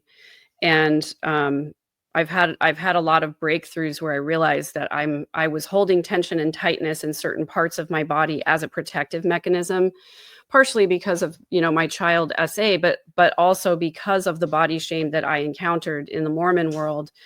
And the fact that I was literally afraid to move when I was performing, whether I was playing the piano or whether I was singing, I was afraid to fully embody the character that I was playing on stage, because that shame of calling attention to yourself. And I was taught as a woman in the Mormon church to be submissive, to be meek, to be humble, and to not call attention to myself, because it's not about me. And I remember this specific song that I used to sing in Young Women that was called A Window to His Love. I want to be a window to his love. So when they look at me, they will see you, meaning Jesus Christ. I want to stand so straight and tall that they won't see me at all. It's like become invisible, because your purpose is for people to see not you, but Jesus Christ.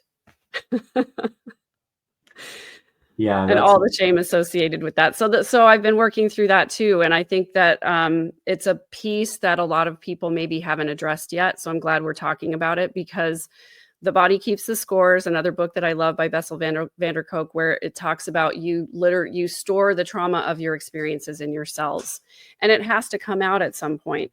So Mhm. there's a lot of somatic work you can do, physical release. I found for me, lifting weights and doing CrossFit was incredibly helpful, because when I found that when I exhausted my body physically, that I also no longer had the ability to hold in things emotionally. It was a way for me to release my emotions, because I just didn't have the strength anymore at the end of one of those super long workouts to hold in what I was feeling. It's like it takes physical strength to hold that stuff in. And so I'd have these huge emotional releases, and a lot of different breakthroughs, after that physical exertion. So anybody who's deconstructing or healing from trauma, I totally recommend a lot of physical work, a lot of You got to somatic move. work. You got to Yeah. get it out. And Yeah. you know, we talked last time that kind of sometimes you just need to scream cry or whatever, and that Yeah. crying is great. Like maybe that's one of my skills that I developed. But for me, yeah, sometimes I will literally just feel it in my Yeah. body. Yeah. And if I haven't been working out or moving a lot, it just has to come out. Yeah. And that link between body and emotions is so crucial. And another example of how the church isn't up to date with any of that. Yeah. Oh, Yeah. and No, it's they in fact, it's quite the opposite. They teach us to disconnect from our emotions. They teach us to disconnect from our thoughts. The only time that it's okay or safe to express emotion is when it's like the Holy Ghost is teaching me this thing and I need to share it. And it's okay to cry as a Mormon, but only if you're expressing that faith or that belief that it's the Holy Ghost that is bringing up these emotions for you. Um, and then they teach us to disconnect from our feelings, like from a very young age, so that and all our of bodies. our feelings are associated, good and bad, positive and negative, with either Jesus or Satan. And we become disconnected from that feeling of like, this doesn't feel right to me. Well, okay, if it doesn't feel right to you, it's because Satan is trying to pull you away from God. So when the November 2015 policy came out, I was emotionally devastated by it. But what I was being taught and told and reinforcing to myself, because this is what I taught in gospel doctrine class too, that those negative feelings are Satan trying to get you to discredit the church leaders and go be an ally to the LGBTQ community. And you don't want to follow Satan, right? So, That's so just psychological warfare, predatory, yeah, so black and white, just so obtuse and so sad. Yeah. So I believe when we were texting about this episode, you promised to bring the tea about the things that happen on the mission. And as a leader in the mission field, you were the assistant to the mission president for quite a while, right? So I really want to get into all of that because there's so much, because I literally used emotional manipulation to get that job. Yeah. And we can totally do another episode. I mean, we're at 2 hours here. We recorded an hour before. So, I mean, we can do a third episode. I think this is great. Yeah, if that's okay. Totally. There's enough in that, being basically seeing how a mission is run for 12 months and being the head guy below my mission president. Meeting Greg C. Christiansen and his wife. Woo-wee. I think he's a first member of the Quorum of the 70 now. Okay. The time he was the second, but I mean, he gave a talk in General Conference there's a lot there. How the mission is run, how I emotionally manipulated, and then we became the #1 percentage increase of baptisms in North America that next year because of this new mission president, and I'm working under him. So yeah, there's a lot there. Yeah, totally. Okay, so that's just it's a teaser for our next episode. I think we did that the last time we talked too, and people loved having you on the channel. They were very complimentary of you. Some people said it's been my best interview so far. The things that you had to share, it was really wonderful. So I can't wait to have you back again. And I know that I love talking with you, and this has been so fun. I'm always, if I'm available, I'm here. I've really enjoyed it. Okay, well, people are going to stay tuned, and we're going to help you get your YouTube channel up and running for sure, because you have so much to say and so much to share. But tell us again the podcast you're going on so people can go and look for it. Well, it's going to be, so this is me, and her name is Shelby, and she was actually my healer. And she got me through a lot of she's created her own kind of inner child healing process, which I think is so beautiful, and it unblocked so many amazing things for me. And then I wanted to do what she does, and so she's coming on, and we're starting our own, which is called the Awakening Expansion, where we talk about all things healing. So this is going to be your podcast. Yeah, that's exciting. Yes, yay! That's awesome. We're doing our first one today, and the topic is really going to be focusing on, you don't need to fix, you're not broken, and how we can expand and love all our parts, and really understanding the programming is not us. We're all infinite light, and she is a healer in so many amazing different ways, and a lot of knowledge of the age of awakening, Aquarius, our consciousness, just really diving into some deep stuff that's really, really fun. That's awesome. I'm so happy for you. I'm so excited for that to happen. And we'll definitely, my people will go and follow your channel when you get it up and running. And I can't wait for it. That's going to be awesome. Thank you so much. Again, so much. I love these discussions. I think hopefully it can open the door for so many to come out and say the things that they're feeling. And I think that's crucial. Yeah, I do too. Well, thanks again for being here. And I'm just really looking forward to the next time. Thank you so much. Have a great day. You too.